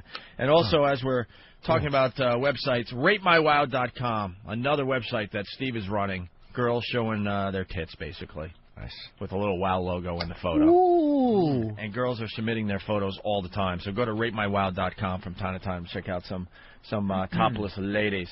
They're hosing down the street on TV. Yeah. Snapple pop eating children. All right. Funny little tidbit of a story. Girl 14 accused of robbing pizza delivery driver at gunpoint. A 14-year-old girl from Orlando, Florida. This crime is really stepping up. A lot of pizza delivery guys getting robbed. And now, according Watch to this video, fast. What? Holy crap! The video of the day animal. on Fox News. Fire extinguisher. Was that a fire extinguisher? Yeah, I've seen that online. Some black guy robs the store. He takes a fire extinguisher and throws it into the face of the clerk. Right the money into his mouth. It hits him square in the mouth. Broke his nose. Wow, that's brutal. Every day they got the video of the day. That's a good one. That's a good one today. He smashes that guy right in the face. Bureau of Labor Statistics says driver sales type work, pizza delivery people, is the 5th most deadly occupation. Wow. It's more deadly than roofing, electrical power installation, farm work, and construction work. What are the top 4? It's got to be cop, fireman. Yeah, gotta be. I can't think of the other. Wow, I don't know. I'll have to look that up. Thank you, Jimmy. Give me a little mission. A little homework assignment? I'll look that up. Because if you're pizza delivery and you're in the deadly category, you're right behind police and firemen and whatever the other two are. They say a lot of these robberies have forced people to change their delivery policies, and they won't deliver to certain neighborhoods after night. Right. And now there's a problem because people are crying that it's racist. It's racism. How about this? Stop fucking pulling guns on people when they come into the neighborhood. And we'll deliver the pizza. Well, here's what bothers me. It's like, what is real racism, and what is just not being a dumbass? Right. Why are cabbies racist? There's black cabbies, white cabbies, Arabic cabbies, Asian cabbies. None of them want to pick up certain people. Who's the common denominator? And drive to certain neighborhoods. Right. And it's not that they don't want to pick up a black guy in a suit. It's some thug wearing his hat sideways. You know what? I wouldn't pick him up either. Yeah. Sorry. They all know people that have been killed by the same people. Everyone. So screw it. And you're driving to Brownsville? Yeah. You want to go to Brownsville? You can get robbed anywhere. Yeah, you can, but why increase the odds? You can die doing anything, so why wear condoms?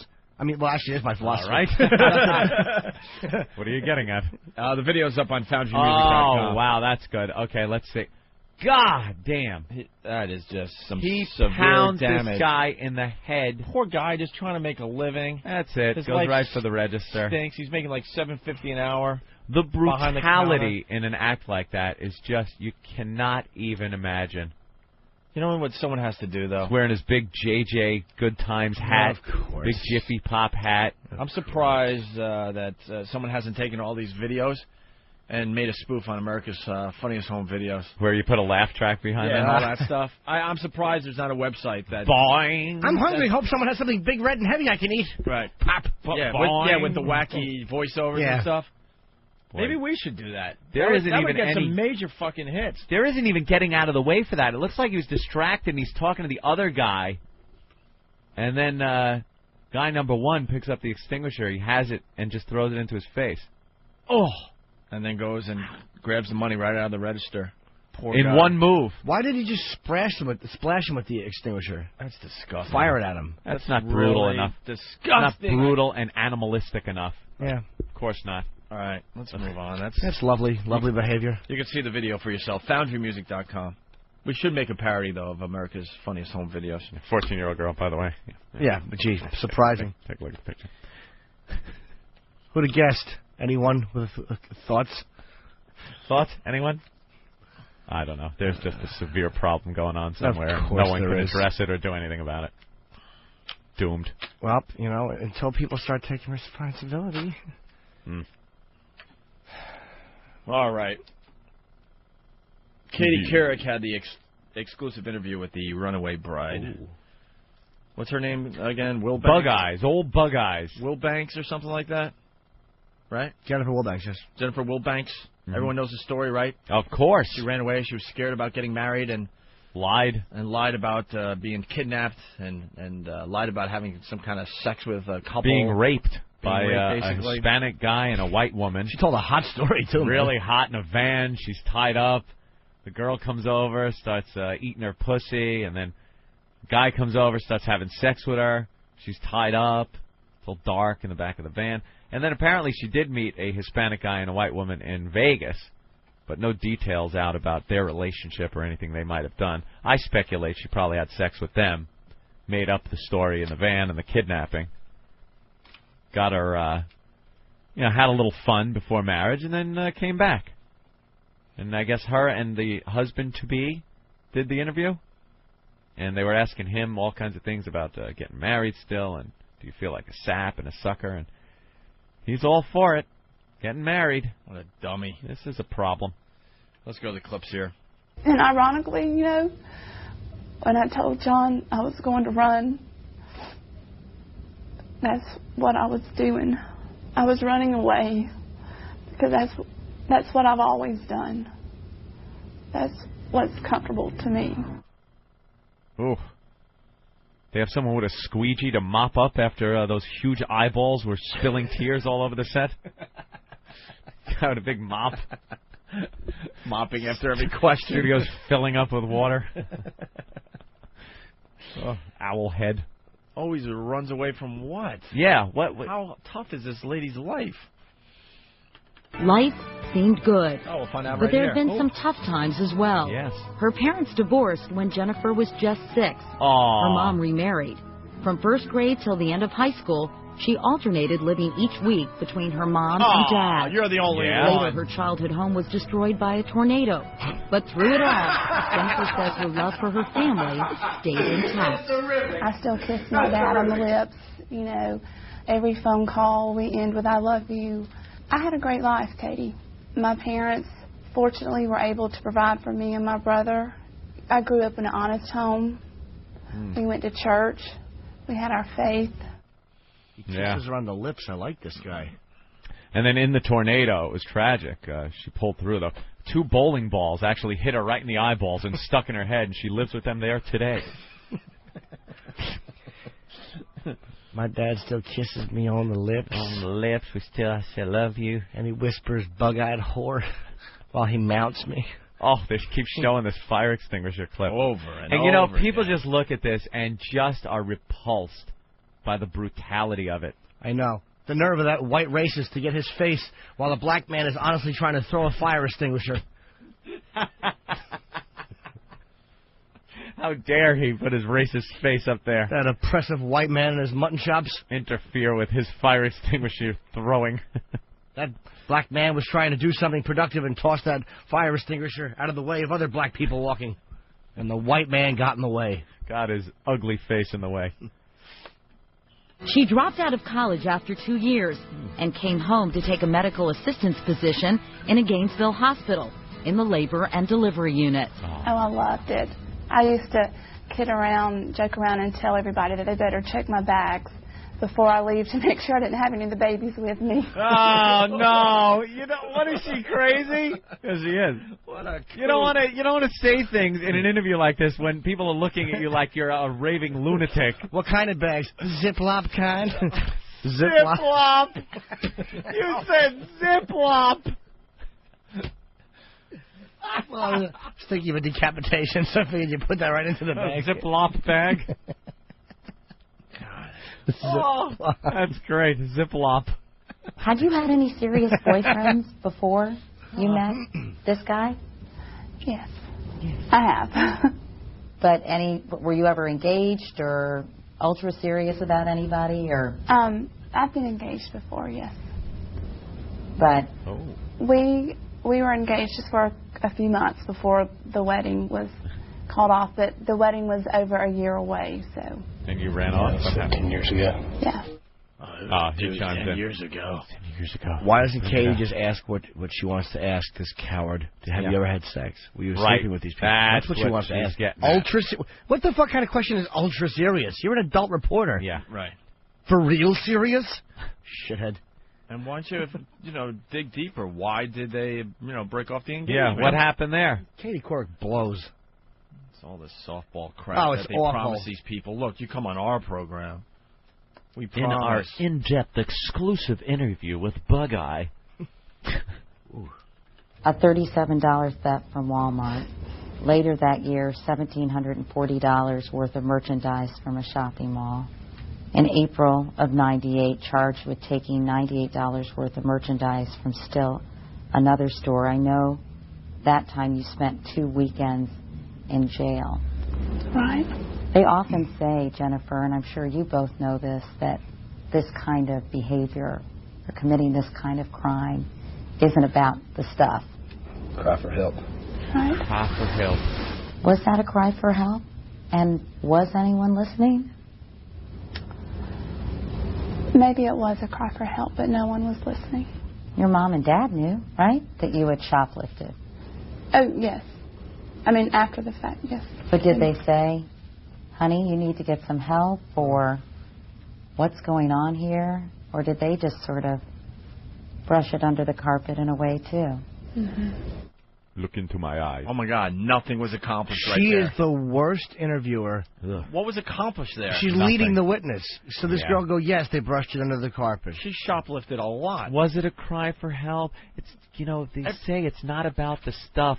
Whenever I stole stuff from stores, it was about the stuff. Absolutely. Of course. I wanted a new pair of sneakers. I walked into Modell's, took my sneakers off, put new ones on, and walked right out because I knew this old security guard at the door wasn't going to catch me with new sneakers on.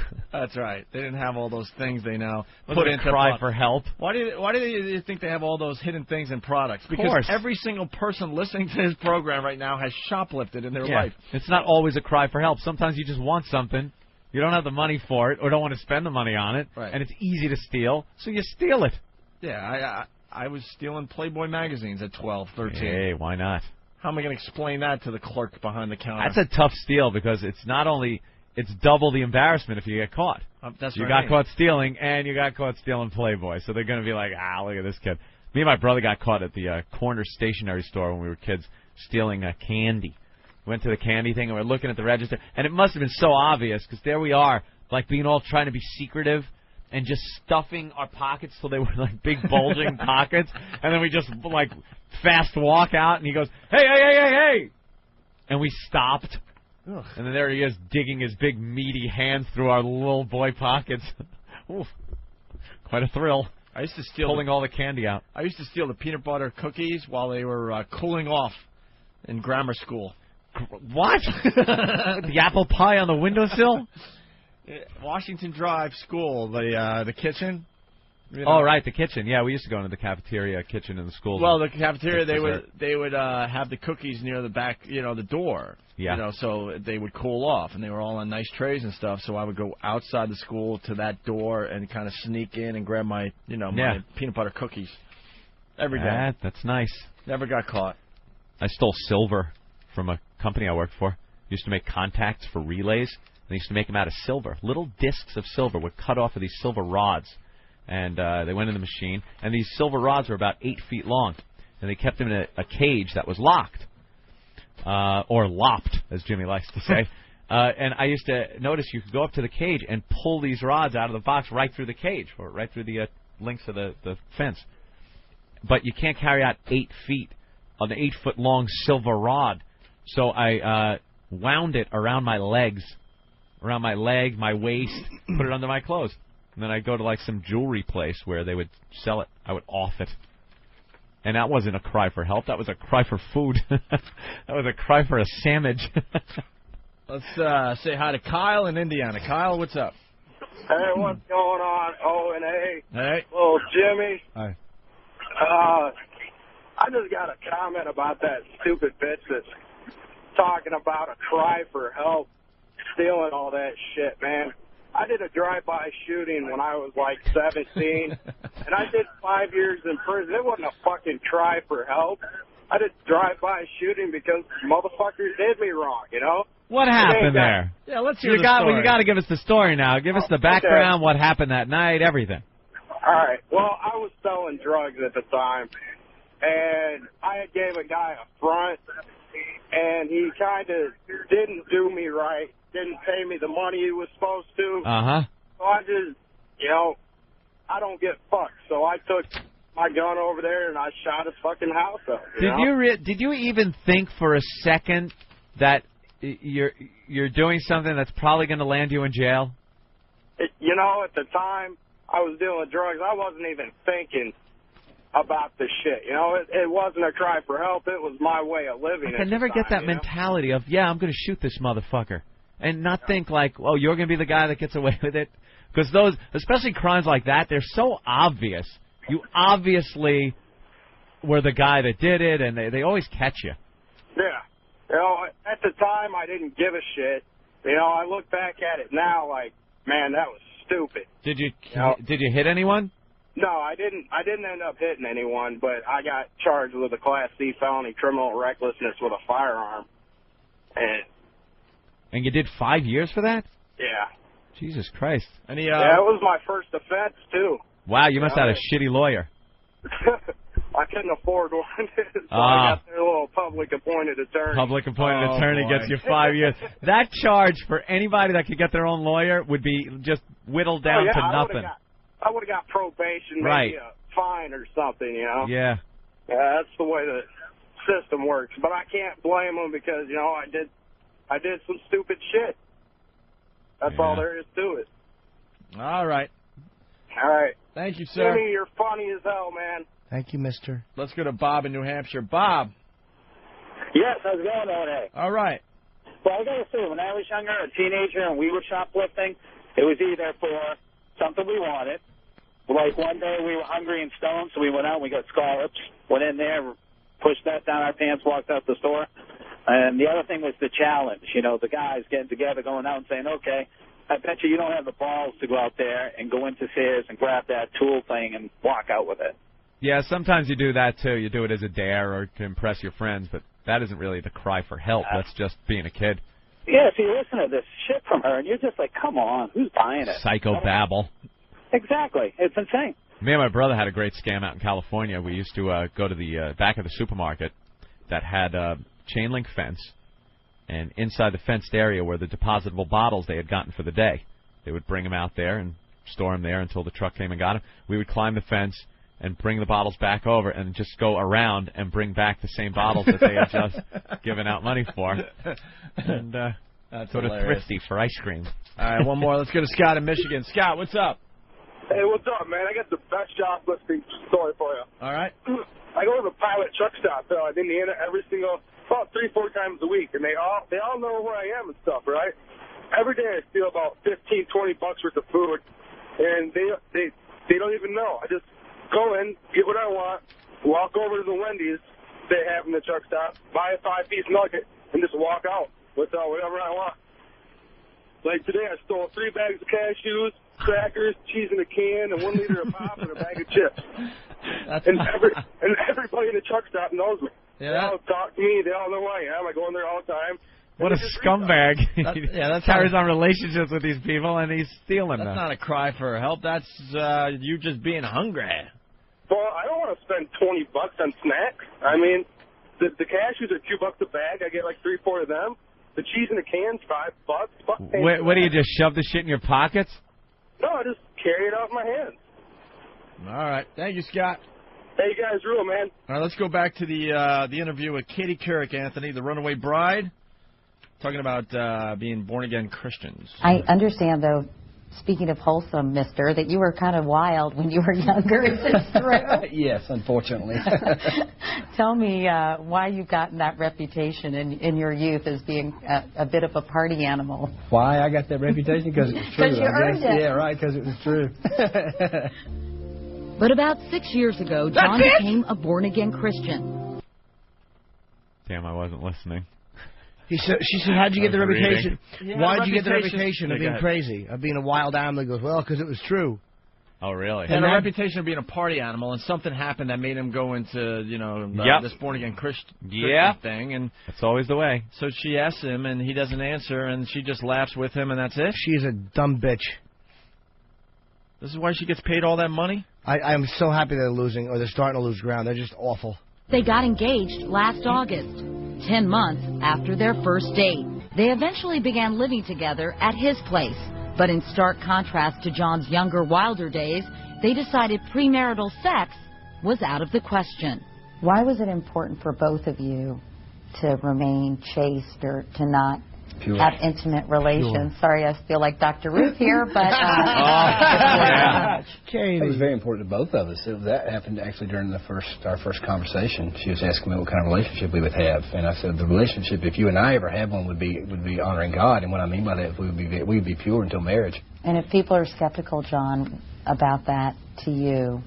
What do you mean skeptical? Most people didn't ask me that because they knew how I was living my life and how I had. The interview with Katie Couric, Anthony, the runaway bride, talking about being born-again Christians. I understand, though, speaking of wholesome, mister, that you were kind of wild when you were younger. Is this true? Yes, unfortunately. Tell me why you've gotten that reputation in your youth as being a bit of a party animal. Why I got that reputation? Because it was true. Because you earned it. Yeah, right, because it was true. But about 6 years ago, John became a born-again Christian. Damn, I wasn't listening. She said, how'd you get the reputation? Yeah, Why'd you get the reputation of being crazy, of being a wild animal? He goes, well, because it was true. Oh, really? He had a reputation of being a party animal, and something happened that made him go into, this born-again Christian thing. And that's always the way. So she asks him, and he doesn't answer, and she just laughs with him, and that's it? She is a dumb bitch. This is why she gets paid all that money? I'm so happy they're losing, or they're starting to lose ground. They're just awful. They got engaged last August, 10 months after their first date. They eventually began living together at his place. But in stark contrast to John's younger, wilder days, they decided premarital sex was out of the question.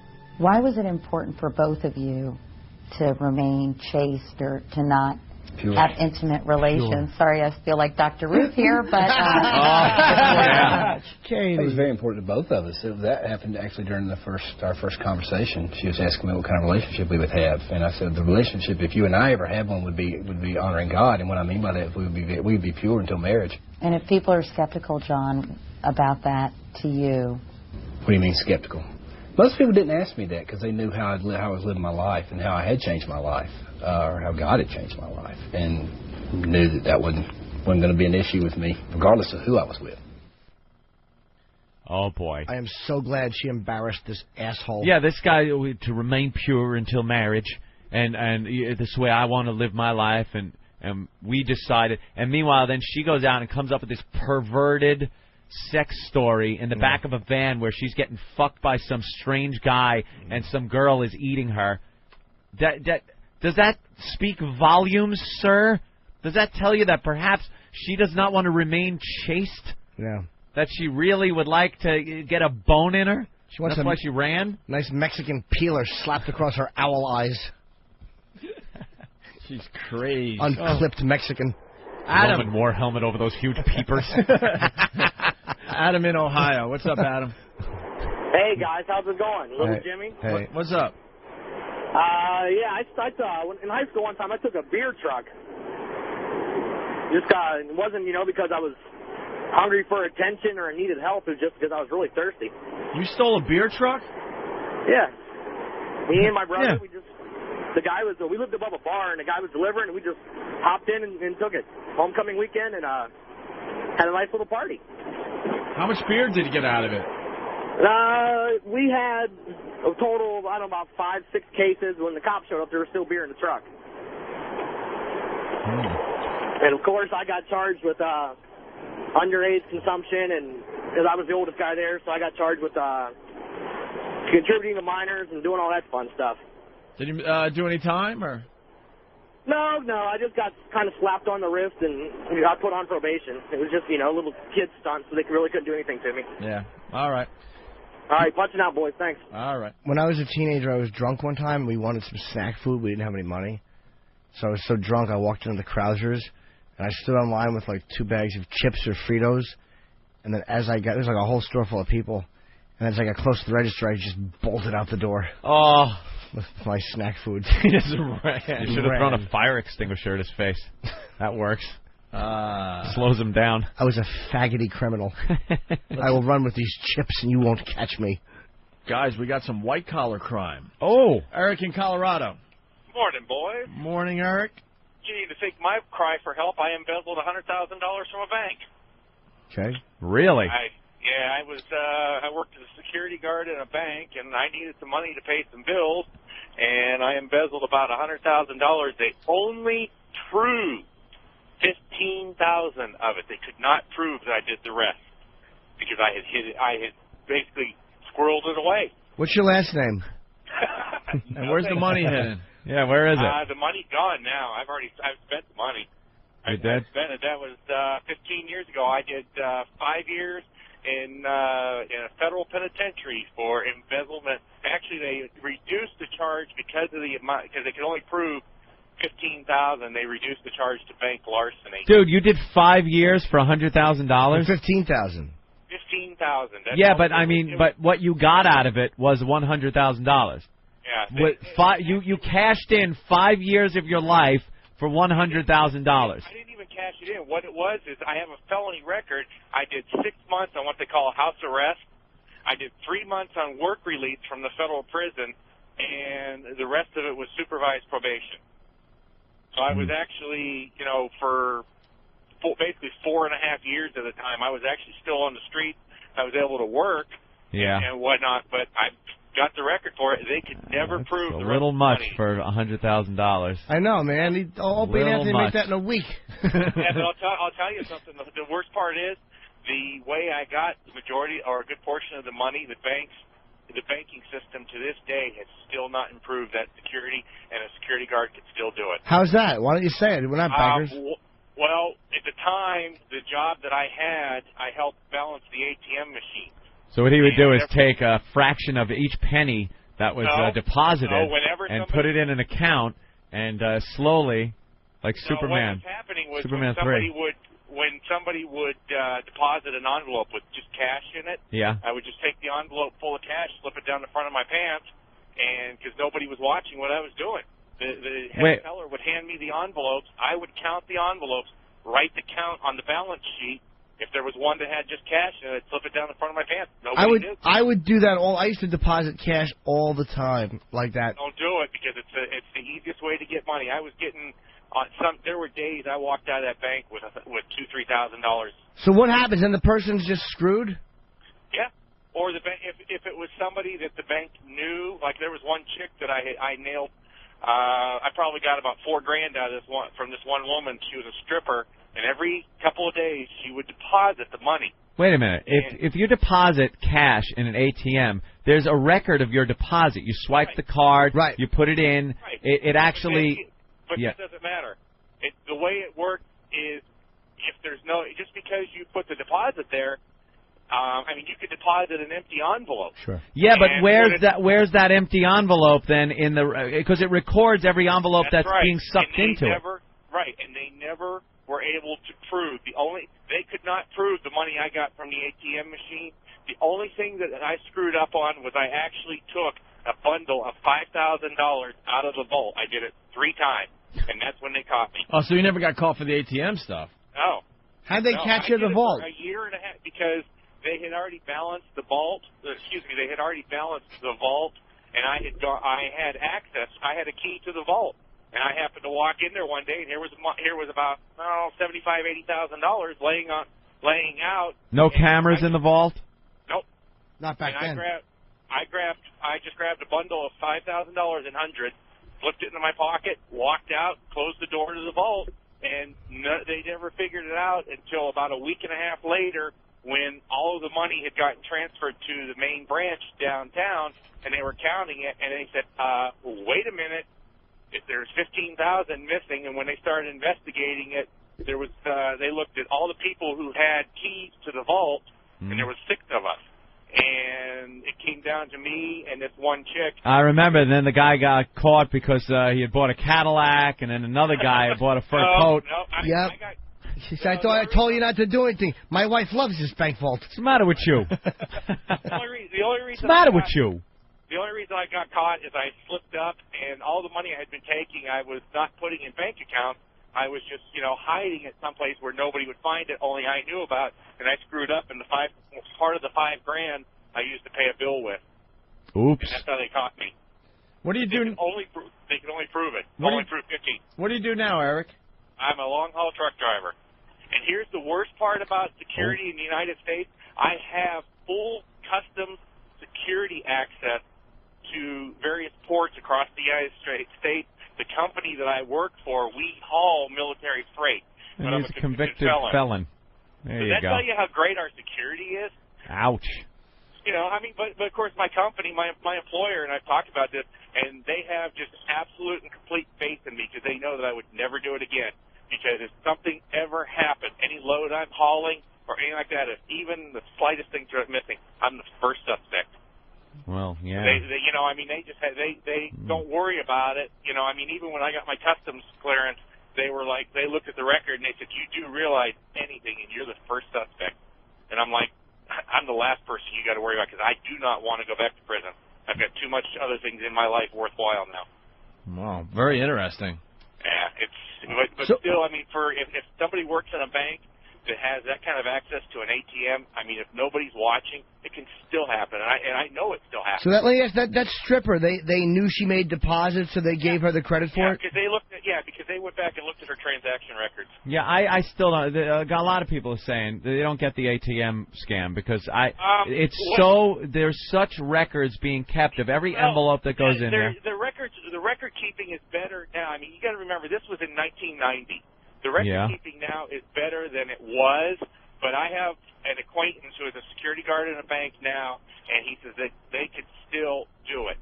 He says because if you can take and deposit, he explained to me how he tried it once and got away with it. I can't see how it is. You swipe your card, you push in deposit, you take the envelope, put it in, it's all stacked up in order, and it shows there's a record of every envelope that's in there, what was deposited and who deposited. Right. So if you take one out...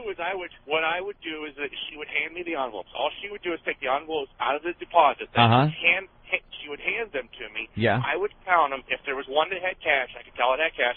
I would just grab it, slip it down the front. Yeah, but now it's not. Now it's not. It's not the same as the record. Because you could at that time you could fake a deposit. You could take and say, well, I deposited this. You could hand them a receipt. Are you trying to say that you got away with it because people weren't checking their bank statements, maybe? So, like, you're Anthony, and you just deposit $100, $200, what have you. You take that envelope with the $200. Anthony assumes it's in there and doesn't really check in detail his bank statement. Yeah. That's how I could see where you would get away with it. But the other way, you're the guy in charge of the envelopes, and like Anthony's saying, there would be a problem if they're checking every envelope. Like this woman, and it was actually because of her that they caught it, and she came in there and she had all these deposit receipts, and she says, look, I do this every couple of days, and these, like 3 or 4, are missing. And they went back and looked, and they said, oh, sure, how do we know you're not just faking it? And she said, look, I do this every day. Or every couple of days, they went back and researched it, and they said, you're right, and then they started looking into it, but they could never figure out where the envelopes went, and this is why, even at my trial, the prosecuting the U.S. Attorney's Office, they told me and my attorney, they said, we suspect you are responsible for the rest of this, but we can't prove it because they could never prove where the money went. Mm-hmm. All this other money that was missing, they checked me out so thoroughly. Everything I did, they executed 4 different search warrants on my parents' house because I was living at home at the time. And they could never find the damn thing. I believe the guy stole it. Where'd you hide it? What kind of place? I had access to a friend's storage unit, and I would put the money in there, and nobody knew I had access to a storage unit. Why didn't you just put it in the bank? Because then I would have gotten caught for the whole amount. I was smart enough to realize at the time that if I put any of the money in a bank account, they would catch it. But what I was doing is kidding. I would hide the money. All right, hold on. Todd the trucker wants in badly. Go ahead, Todd. Hey, I just called to tell you all that most truck drivers are full of shit, and this guy's story is so bullshit, it's pitiful. Is it? Boy, I will fax you my criminal record, and it's now, this is something this guy has so much time to think that he just concocted this story and is calling y'all just because he's got nothing better to do. I'm a damn guys like to see I know we're all full of shit. That's why we drive trucks. We can't make it in society. Hey, boys, I'd be more than happy to fax you the record. Hey, Todd, why do you think he's full of shit? Did he say something that threw you off? I might have lost him. Todd? Yeah, we lost him. Hey, I'd be more than happy to fax you a copy of the record. No, I believe you. Some guy's telling me to shut the fuck up and let him explain. Well, we did. Dude, the guy's been talking for 10 fucking minutes explaining the Gregster from North Carolina, you fucking cunt. Shut up. I let him talk. Stop talking. It's losing his mind. I hate these people. All right, so explain where you hit it. Well, like I said, I definitely think that Apocalypse Now should have been higher on that movie list. All right, pal. All right. We're done. We're done with you. Thank you, sir. There he goes. I did shut up and let him explain. I was then trying to get a little more information on how he would do it because the fact of the matter is when you put that in there, it's not just the guard's word for it as he's counting the envelopes that's how many envelopes there are. It's got to jibe with the machine. The machine keeps tabs of how many envelopes went in there. If the machine says 20 and he comes up with 18 envelopes, they're going to ask him, where are the 2 envelopes? You're the guy counting it. The machine says there was 20. What happened? That's what he didn't explain. Unless he put blank envelopes in there. Just put the envelopes back in with no money in them. Yeah? I don't know. Seal the envelope. Yeah, you kind of seal it up. It would look like it's taken out. It just seems like somebody really would have to screw up at the bank in order for him to do this. I agree. It's not like he's like doing this brilliant crime. It looks like somebody really dropped the ball. And then someone here is saying the obvious. What's your name, bro? Joe. What's your name? Your name's not on the screen. I don't know who you are. Trucker Ty? Hey, Frank. All right, Bill, go ahead. Oh, this is a different guy. Oh, what's your name? What's going on? Paul, go ahead. What's your name? Buddy, you. I'm talking to you. Hello? Yeah, what's your name? Joe Ty. All right, Joe, what's on your mind? Joe! Yo, Ty. What's going on, man? All right, man. Hey, I'm a trucker, man. I'm telling you, that guy's full of shit. You can't get a security clearance with a felony on your record. That's what I'm thinking, too. Yeah, that's another thing that was it doesn't happen because my co-driver here, he's ex-military. They research your asshole with a fine-tooth comb. It's not going to happen. He's full of shit. Punch it out, man. Wait, put him on the phone. Put your co-worker on the phone. No. We're moving on. All right, we're in a holding pattern here. Let's go to another clip here, Anthony. Runaway Bride with Katie Couric. More babble about nothing. You know, my dad and I were joking about walking down the aisle together and not tripping one another. And so, during those moments, it would just take the edge off the pressure a little bit, or not the pressure that I was feeling internally, not pressure from the wedding. Pressure to run. Right. So, it kind of pacified me for the moment, temporarily. Jennifer says she handled things the way she always did. She kept them inside. Did you ever talk to anyone, Jennifer, about how you were feeling? It sounds as if you've got great friends and a loving family. I'm very lucky. I have wonderful friends and a wonderful family. But, what I want to say to those people is it's not their fault. I wouldn't have come to you under any circumstances, no matter what. Oh, my gosh. Should we go over the rest of these clips? Well, I want to know if her and her father would joke about her being banged by a Mexican in the back of a van. Yeah. That would make some funny conversation between father and daughter. Some real cannon fodder for laughs. You and Pop. Katie asks a very deep question here. Wasn't it selfish? I tell you, At Katie's any tough. point in time, did you think, my family is sick with worry. My fiancé is probably so undone by this. I think some people feel that this was extraordinarily selfish of you to not consider how devastating this was, to put your poor mom and dad and step-parents through this Did that enter your mind at any point? Not before I left. I didn't think about what it would do to other people. Did you try not to think about them? I tried not to. But only because I didn't care. It's just that's my way. That's my way? What do you mean?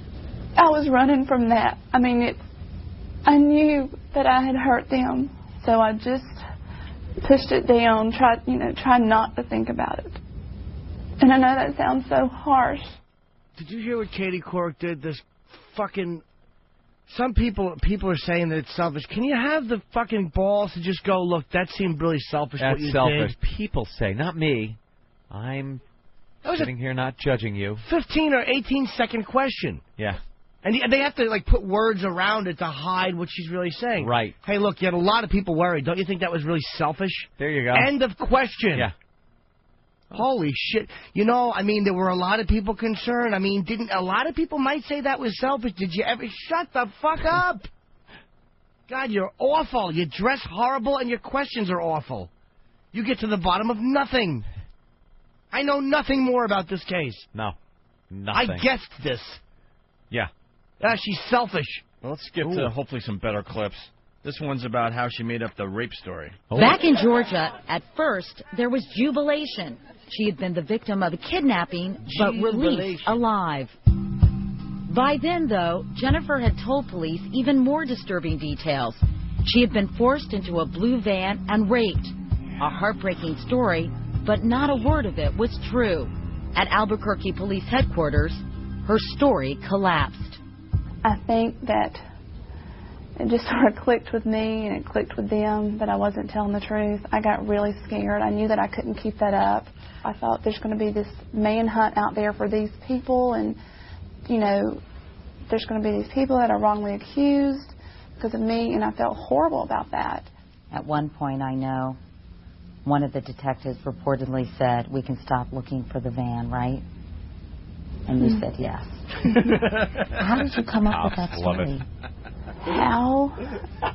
Maybe I've watched too many cops and robbers movies. Yeah, cops and robbers movies have rapes like that. That see? It's so easy for me. Eat her pussy while I rape him. And I'm trying to figure out why it was so easy for me. You dirty rat, I'm putting it in your dumper. Eat my ass, see? I'm gonna fuck you, and you're gonna suck Muggsy's cock, see? It's curtains for you, curtains. I'm gonna wipe my cock on the curtains. Holy shit. Too many cops and robbers movies. Ugh. She should have watched Chevy Chase raped me. I guess I watched Cops and Robertsons too many times.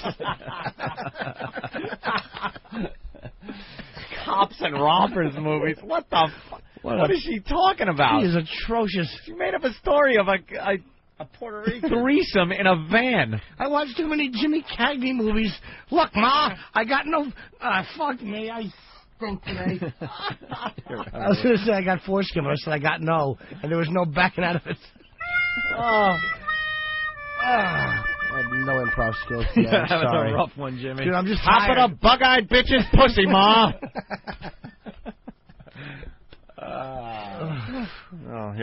Here's another great clip. They had been reunited a few days after she got home. And I wanted to say so much, but I couldn't say anything at all. I don't think I did say anything to him. We just hugged one another. I was crying. He said, "Are you okay?" We prayed. Said, "No, but I will be." No, man. No. I'm pretty fucking far from okay. No, but I will be. First of all, no one else needs to know about this. Tells her a little story of the gimp. He was raped. He had a ball in his mouth. I'm gonna kill you, motherfucker. Cops and robbers. Cops and robbers movies. She's awful. Oh. I guess the question everyone wants to know the answer to is a very simple one. Why? Why? Wow. Honestly, I wish I could give you and everybody else that answer, because I know that they want to hear that, and they deserve to hear that. I don't know. But I honestly... Well, Bug Eye, I'll put your words up here for don't everyone to know. see. I don't know. The question that so many people want the answer to, how about this, fucking reporter? Yeah. Why'd you do it? Why'd you do it? Stop softening and trying to soothe. Everybody, not me. I'm sitting here, and not me, but the people, they all want to know. Yeah, why'd you do it? Why did you do this? I don't know. She does know. She's still a lying sack of shit. I swear to God, I hope this bitch goes to jail, especially for lying to cops on a police report. No, I think it's not going to happen, right? No, you're right. It won't happen. They said she's got to pay $15,000, something like that, for the search charges. And meanwhile, she's getting $500,000 for a movie deal. How? By the way, isn't there some kind of a law against profiting from a crime? Can she not be charged with a crime? How is she getting paid for this shit? That's true.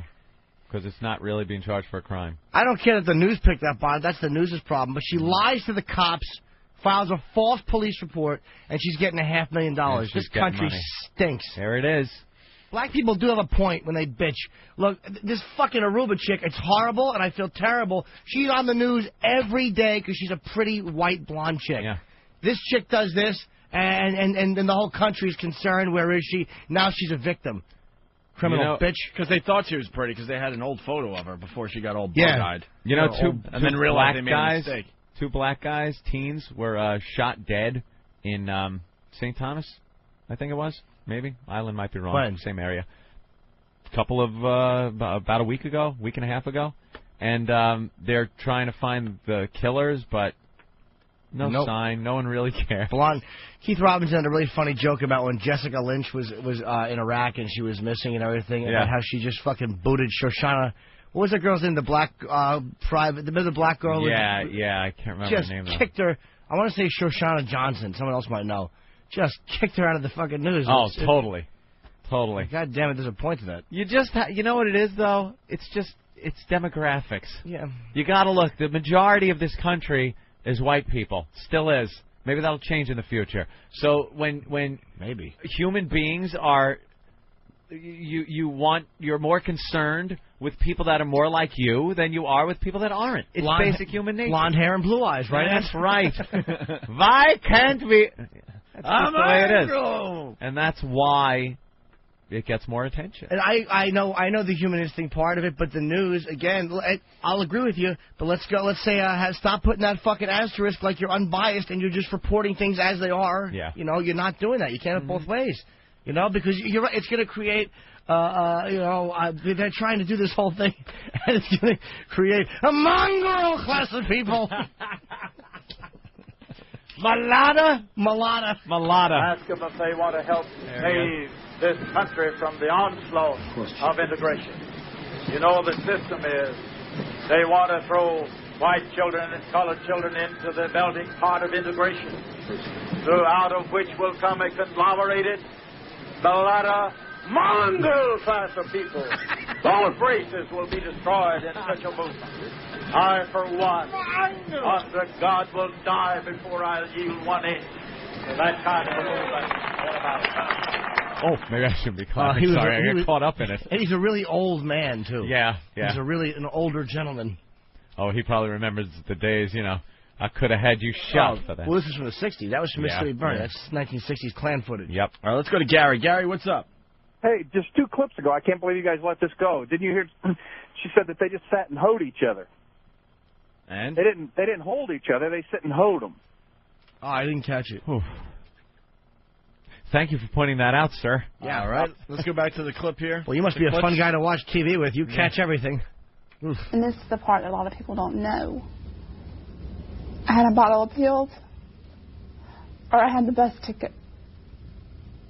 And I decided not to play God that day and decide when it was time for me to go. So I got on that bus. Were there other alternatives? Sure there were.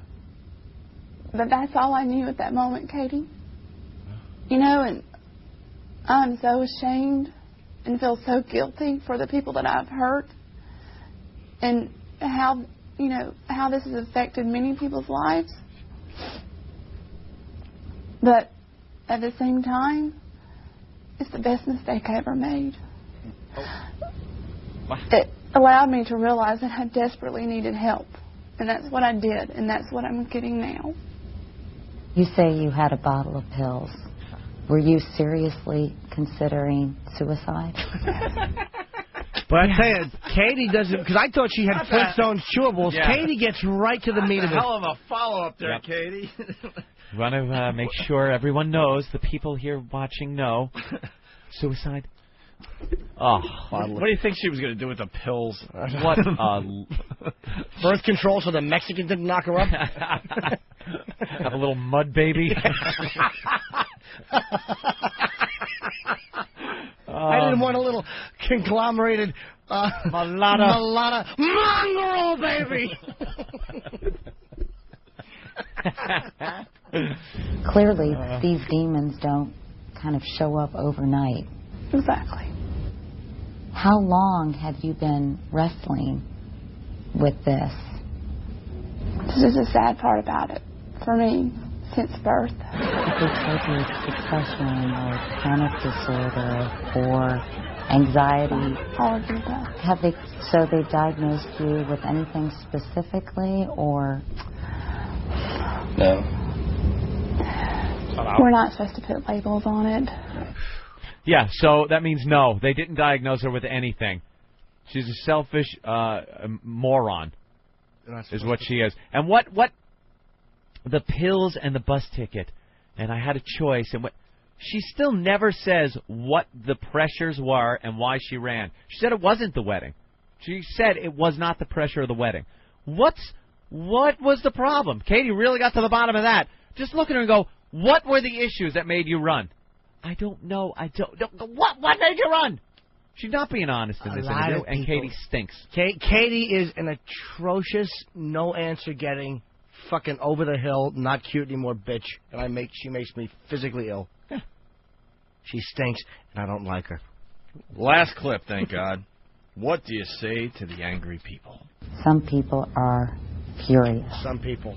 About That's that trick that we told everybody about. Fox People News, are saying, Fox be News public. does it, CNN, all these talk shows. Some Yeah. people are saying. Some people are very angry. Right. Some people think I dress like a little sailor. Her outfits really... I'm not a gay man. I shouldn't notice women's clothing. But that's how bad her outfits are. Yeah, that even heterosexual men notice. Fat hips. Some people are saying, I have fat hips. What do you think of that? Some people are furious about this, livid, that you concocted this story, that you misled your family and friends and the general public. What would you say to those people right now who are watching this and are still hopping mad? Pardon my French, but you're an asshole. I tell them, please be patient. I've got to, first of all, learn to be happy with myself so that I can have confidence that others will be happy with me. What? And that's a work in progress. Where did this, on clip 16 that we just played, where did it start? What was the time code where it started? Oh, it's like 42 seconds. How long? I think her question was over 20 seconds. Yeah. I think that fucking middle-aged, fat-hipped abomination took over 20 seconds to say, what do you say to people that are furious at this? Yeah. Yeah. She is terrible. You know what I want to do to her? I want to hold her down, and I want to bite her hips where they're fat through her awful mom dress. She's got that secretary spread going. And I'm sure all the people in the hallway are going, way to go, Katie. Yeah, home run, Katie. You did a bang-up You job on knocked this. that one out of the park, Katie. Unbelievable, Great. Katie. Yeah, this is a biggie. She's a real twat on wheels, apparently. She stinks. And by the way, you know what else stinks, if I could throw this in? Playboy magazine is an irrelevant rag. What happened with Playboy? What's her name? Joanna Krupa, who is this gorgeous bikini model on the front. And look at the front of that. Do you notice through the front of the bikini, it looks like there is a knuckle in the bottom of those bikinis. Yeah. She obviously has a vag that is to die for. Right. Amazing. But you wouldn't know it from reading the inside of Playboy. No. nothing that resembles a pussy in her nude photos. Stop it. Nothing. It's a bunch of breast shots. It's this magazine, it's fucking not 1940, but they do have a spread called Men in Blanco, which is 6 pages of men wearing white suit jackets. This magazine is shit. Well, the problem Men in Blanco. The problem is they get some of these celebrities that don't want to go all the way with their nudity. That still doesn't explain Men in Blanco. Exactly. How about this? You don't want to go all the way with your nudity? You don't get $1 million, whore. That's a little fashion article. Men in Blanco. I don't want to see that unless Blanco is an 18-year-old girl from Mexico. Exactly. That's all I want to see. Yeah, sure. Why do they have to show, and look, this is what makes me so sick about Playboy.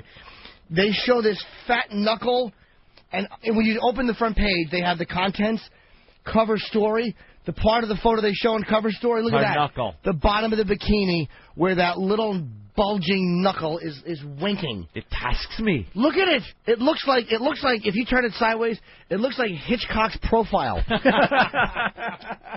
in her bikini bottoms. How wonderful is that? Yeah. They focus on that because they know it's a point of interest. And you're not getting any when you go to the, you wouldn't know she could be a tranny, from your lips to God's ears, in this thing, and you wouldn't know it.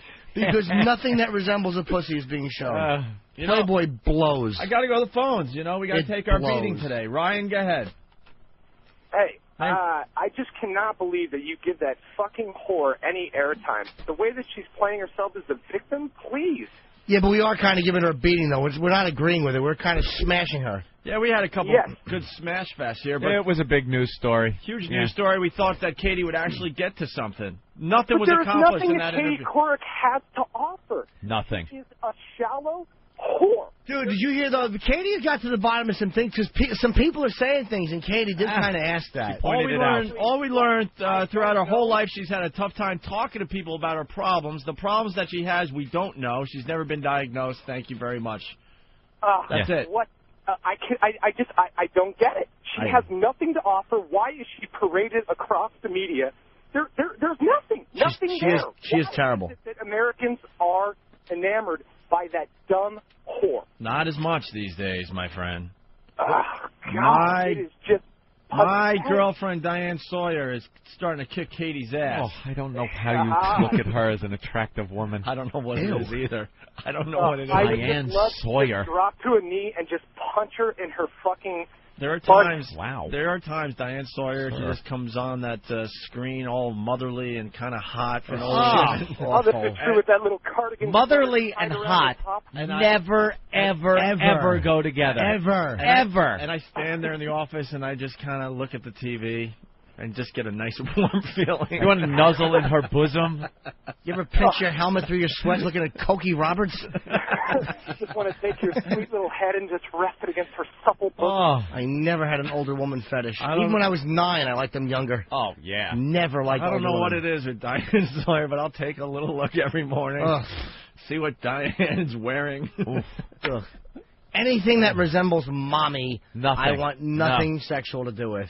I think she's an animal in bed as well. She might be. I think that this whole persona she shows on TV, being overly nice and sweet and not offending anyone, I think it's a much different scene in the bedroom.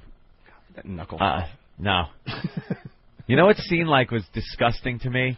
Remember in Animal House when he took Dean Wormer's wife up into his room? Oh, yeah. And she had the stockings on and everything. I was just looking going, with the pointy tits and the old woman tit bra and...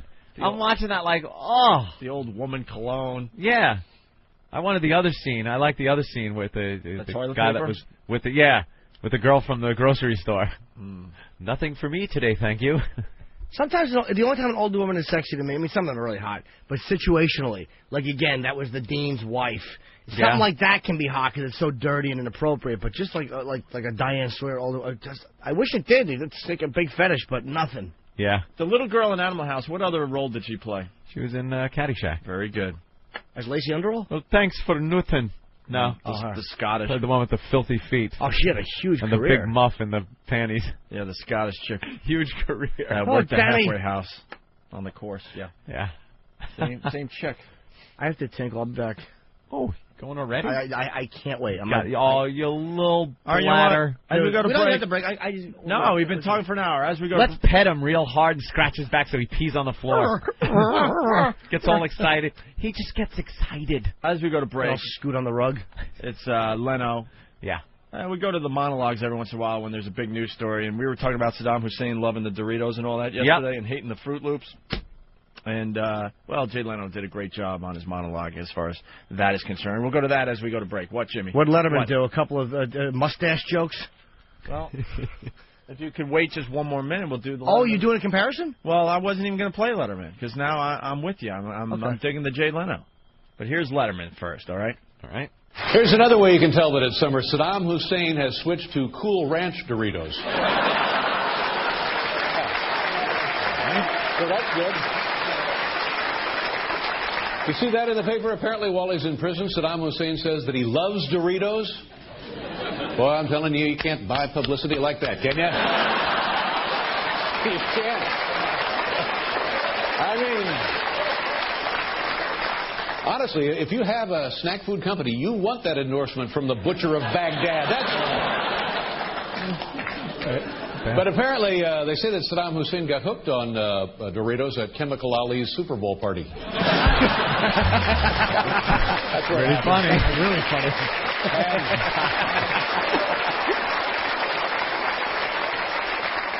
Also, Saddam Hussein told his guards that he misses Ronald Reagan, that he doesn't like George W. Bush, and he misses Ronald Reagan.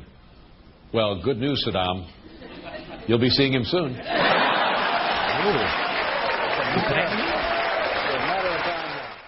What do you think?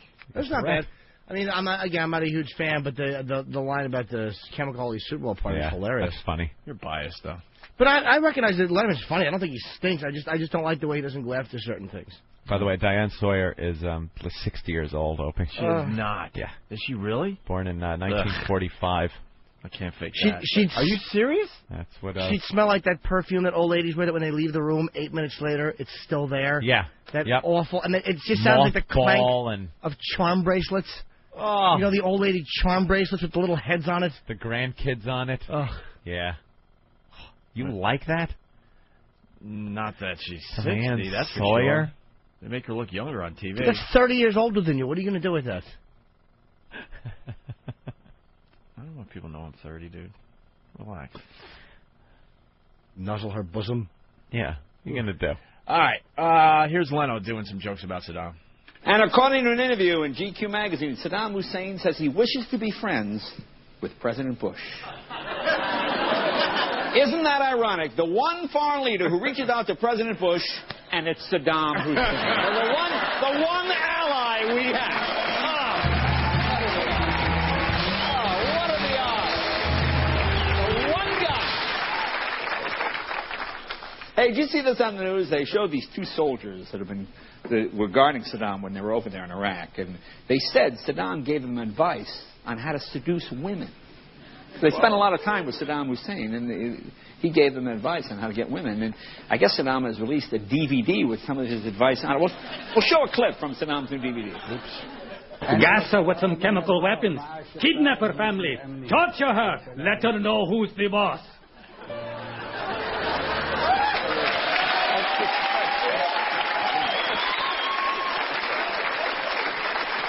So far, Letterman's winning.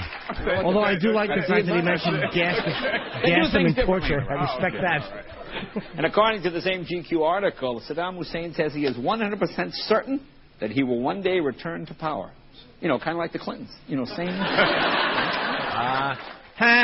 Got to give it to Letterman on this subject. Well, Letterman had one really great joke, and I just like the fact that Letterman mentioned the torture. And why? That's nice. Who decided to keep the visual in there? Yeah. Whose call was that, Hawk? Let's get to the bottom of this right now on the air. All right, Dirk, get us out of here. Look at my boobies when you talk to me, buddy. I'm in the mood for bosom. The Opie and Anthony Show brings you the greatest radio promotion ever invented. Wow. Whip 'em Out Wednesday. Let me see those puppies. Get your official Opie and Anthony Wow bumper sticker. Just fill out the form on opieandanthony.com or send a self-addressed stamped envelope to the Opie and Anthony Show. Attention Wow stickers. 111 West 57th Street, 5th floor, New York, New York, 10019. God damn it, what nice hits.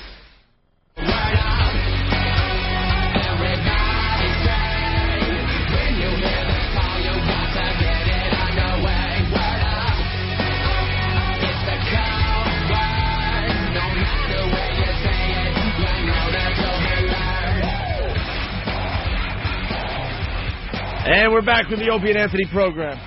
Thanks for checking us out today. Hope you had fun listening on a fine Whip 'em Out Wednesday here in New York City and the surrounding areas. Yeah. I'm sure it's raining somewhere, so sorry to you. That's worry. That's our weather. It's raining somewhere. Did we do everything we wanted to do today? We did the rally. We did the Jennifer Wilbanks, unfortunately. Are we doing What Did We Learn? Did you say that? We could do What Did We Learn on the Opie and Anthony program. Maybe people can call in. Tom Cruise not pressing charges in squirting incident. Of course not. Stop. Paris Hilton's dog bites Today Show producer. Good. Billy Graham coming to New York on the same weekend as Gay Pride. Great. We found the Utah boy. Billy Graham's old.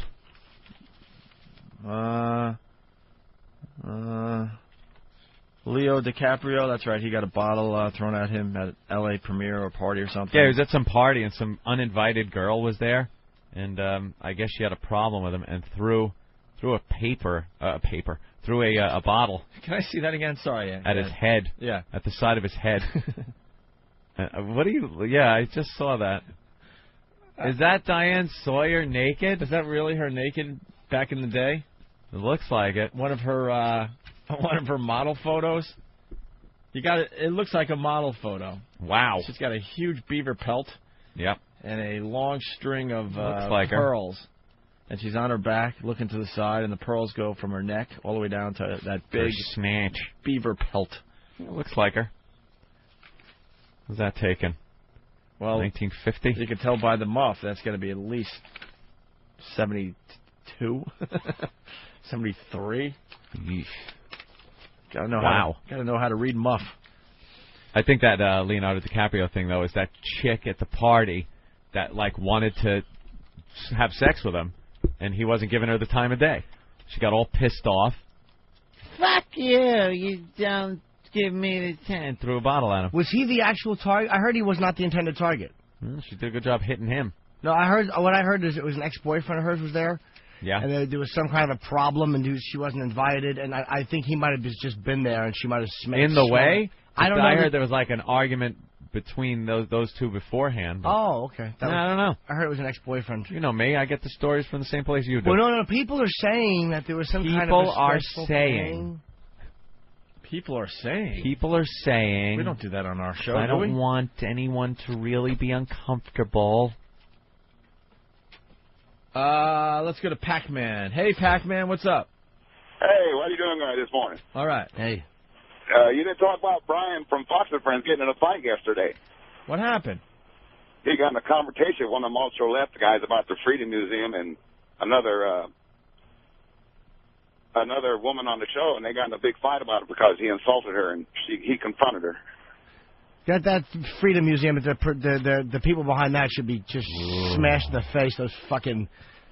What is the Freedom Museum about? They want to talk about the plight of the American Indians and slavery. It's like they're just these typical anti-American guilt-ridden douches. They want this at Ground Zero. Yeah, exactly. At Ground Zero, they want to put this thing instead of this tribute memorial to the people that died and the occasion that was, the towers coming down and stuff. They want to make it, less specific. Of course. And make it just the quest of freedom and liberty over the years. And because that is what the terrorists were trying to take away.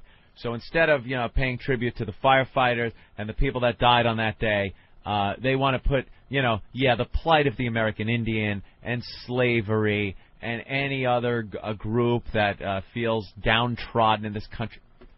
Can we just stop this nonsense? Politically Can correct someone put drivel. a stop to it? Drivel. Is anyone entertaining this idea seriously? If they are, please, sliding glass door, Lil Pillow. It hurts, it hurts. And you people out there, I won't say it, but you get mad when I attack a certain mentality. Mm-hmm. That's why. That's why. That same mentality. Matter of fact, my friend was doing a show last night in this guy's room. He's like a real activist, you know, comedian. And she said that he called her and said, look, don't do that line about Arabs being lazy because you offended some of my Arab friends. Go. This is the mentality. Yeah. I understand it from the conservatives. They're awful. They fucking blow. They killed Lenny Bruce. But God Almighty, you were supposed to represent something different, and you are just as restrictive. I almost threw up when she told me that. I'm like, this is a guy who's like this ultra fucking, freedom man. Man. But yeah, don't say that. And they hide behind things like hate speech and all that shit. But it's like, hey, man, freedom of speech, unless, again, time, place, matter, we all know, it comes with a price. There are times where people will find it unpleasant. Go figure. Hey, I don't want to tell you, this is what he says, hey, I don't want to tell you to edit your act, but, well, then don't, motherfucker. Yeah. Shut up. Your Arab friends were offended. So? Of course. What happens? Then you shouldn't have a comedian in that situation. Well, he's a comedian. But he was being told what he should and shouldn't do in his act. And the people that hired him should have maybe got some guy that makes cute balloon animals instead. There you go. No, I mean, the crowd. The guy telling her this right. is a books to the room. He's a comedian. A comedian told her. Another comedian? Yes. Oh, God. And he's like an activist. And there are things he does that I respect. He fights the Rockefeller laws and all that stuff. I mean, there's a lot of stuff he does. I think he's a very proactive guy. But just the fact that this fucking mentality of don't say that. But if you're a comedian, as simple as this, all bets are off. Of course. All bets. That's it. People are going to be offended. Sorry. My Arab friends were offended. Then don't go to a comedy club. Go to a juggling act or a puppet show. All right, let's end with a speed round on the phones. Are you done, Jimmy? I just want to say, if you told him, yeah, well, a lot of my religious friends are offended by gay marriage, don't do any jokes that are pro-gay marriage. Hey, whoa, what the fuck? What are you hate speech. Oh. A lot of my friends are offended by abortion, so don't talk about being pro-life. Oh, wait, you can't censor me, man. Man. All right, Andy, go ahead. Hey, guys. You know who's fucking hot? You guys are sitting here talking about Diane Sawyer. What about Greta Van Susteren, old stroke face on Fox News? Isn't she fucking smoking? I mean, all right. Tom, what did you learn on the Opie and Anthony show today? Hello? What happened to that phone? Hello? What the? Who the? I don't even hear anything being picked up. All right, let's try another one. Frank in Jersey, what did you learn on the show? I learned the number one line. Hey, 2 niggas just stole my fucking truck. You got a phone? 2 niggas. You believe that? Repo, what did you learn on the Opie and Anthony show today? What's up, boys? The listeners get a D today. I'm sorry. D? I'm sorry I had to do it to the listeners this is a failing grade now. It's failing. You don't have to have a 0 to get a failing. It's just got to be under a certain amount. You guys have no problem, going on the message boards when we have a bad show and tell us how much we stink. Well, guess what? You sucked today, listeners. You guys stunk today. You were awful. The phone calls suck. Randy in New York, what did you learn on the program? Yo, I learned that Ben's hog is so big it was used to stop riots in the 50s. Later. Eric in Jersey, what did you learn on the program? I learned elephants live in the Catskills. Yes. Very good. Brian in Michigan, this is what I learned today, Anthony. Brian, go ahead. Hey, fellas. I learned that truck drivers are full of shit. They do drive through pools and lawns. Out. All right, let's go to Eric in Virginia. Eric, what did you learn on the program? I learned that Ben's hog is fucking huge and Jimmy hates Playboy. All right, let's go to Jim. Jim, what did you learn on the program? I learned that Ben might just have a big hog. We're not sure, but he might. He might. Yeah, we're still not sure, by the way. The jury is still out. All right. Oh, it is raining in Boston today. Sorry, Boston. They're the ones that get the apology, the weather apology? Yeah. Today I learned that Ben's hog is so big that Stern invented it. Tell him, Fred. Tell him, Fred. He's not saying shit. Fandick, he learned that Edward G. Robinson raped the runaway bride. That was pretty funny today. Andy. I learned today it's a mongrel race. Mongrel class of people. Class of people, sir. Chris from Salt Lake City. I learned that I should keep an eye on my grandma when Opie is around. Very nice. Yeah. Sally. Sally, what did you learn on the Opie and Anthony program today? I learned I want to date with Ben. Oh, hey, huh? You like the big ones there, Sally? Yeah, baby. You're wide in the hips, roomy. She's a big girl. Rubenesque, you know. Yeah? Yeah. All right, Got Ralph some and diamonds Stanford. in her back. Take care, Fatso. Today I learned that Dr. Opie suggests that men get back at it if they're having trouble in the sack. Uh-huh. I don't know. Is there anything else here? I learned people saying that Ben's hog is so big that it's doing coke with Tom Brady. Mike in Winter Park, Florida. I understand they found Ben's cock floating in the river and had a moth stuffed down the hole. Big through the underpants, roomy. All right, Jason, we'll end with you. What did you learn on the program today? Today, everybody go home.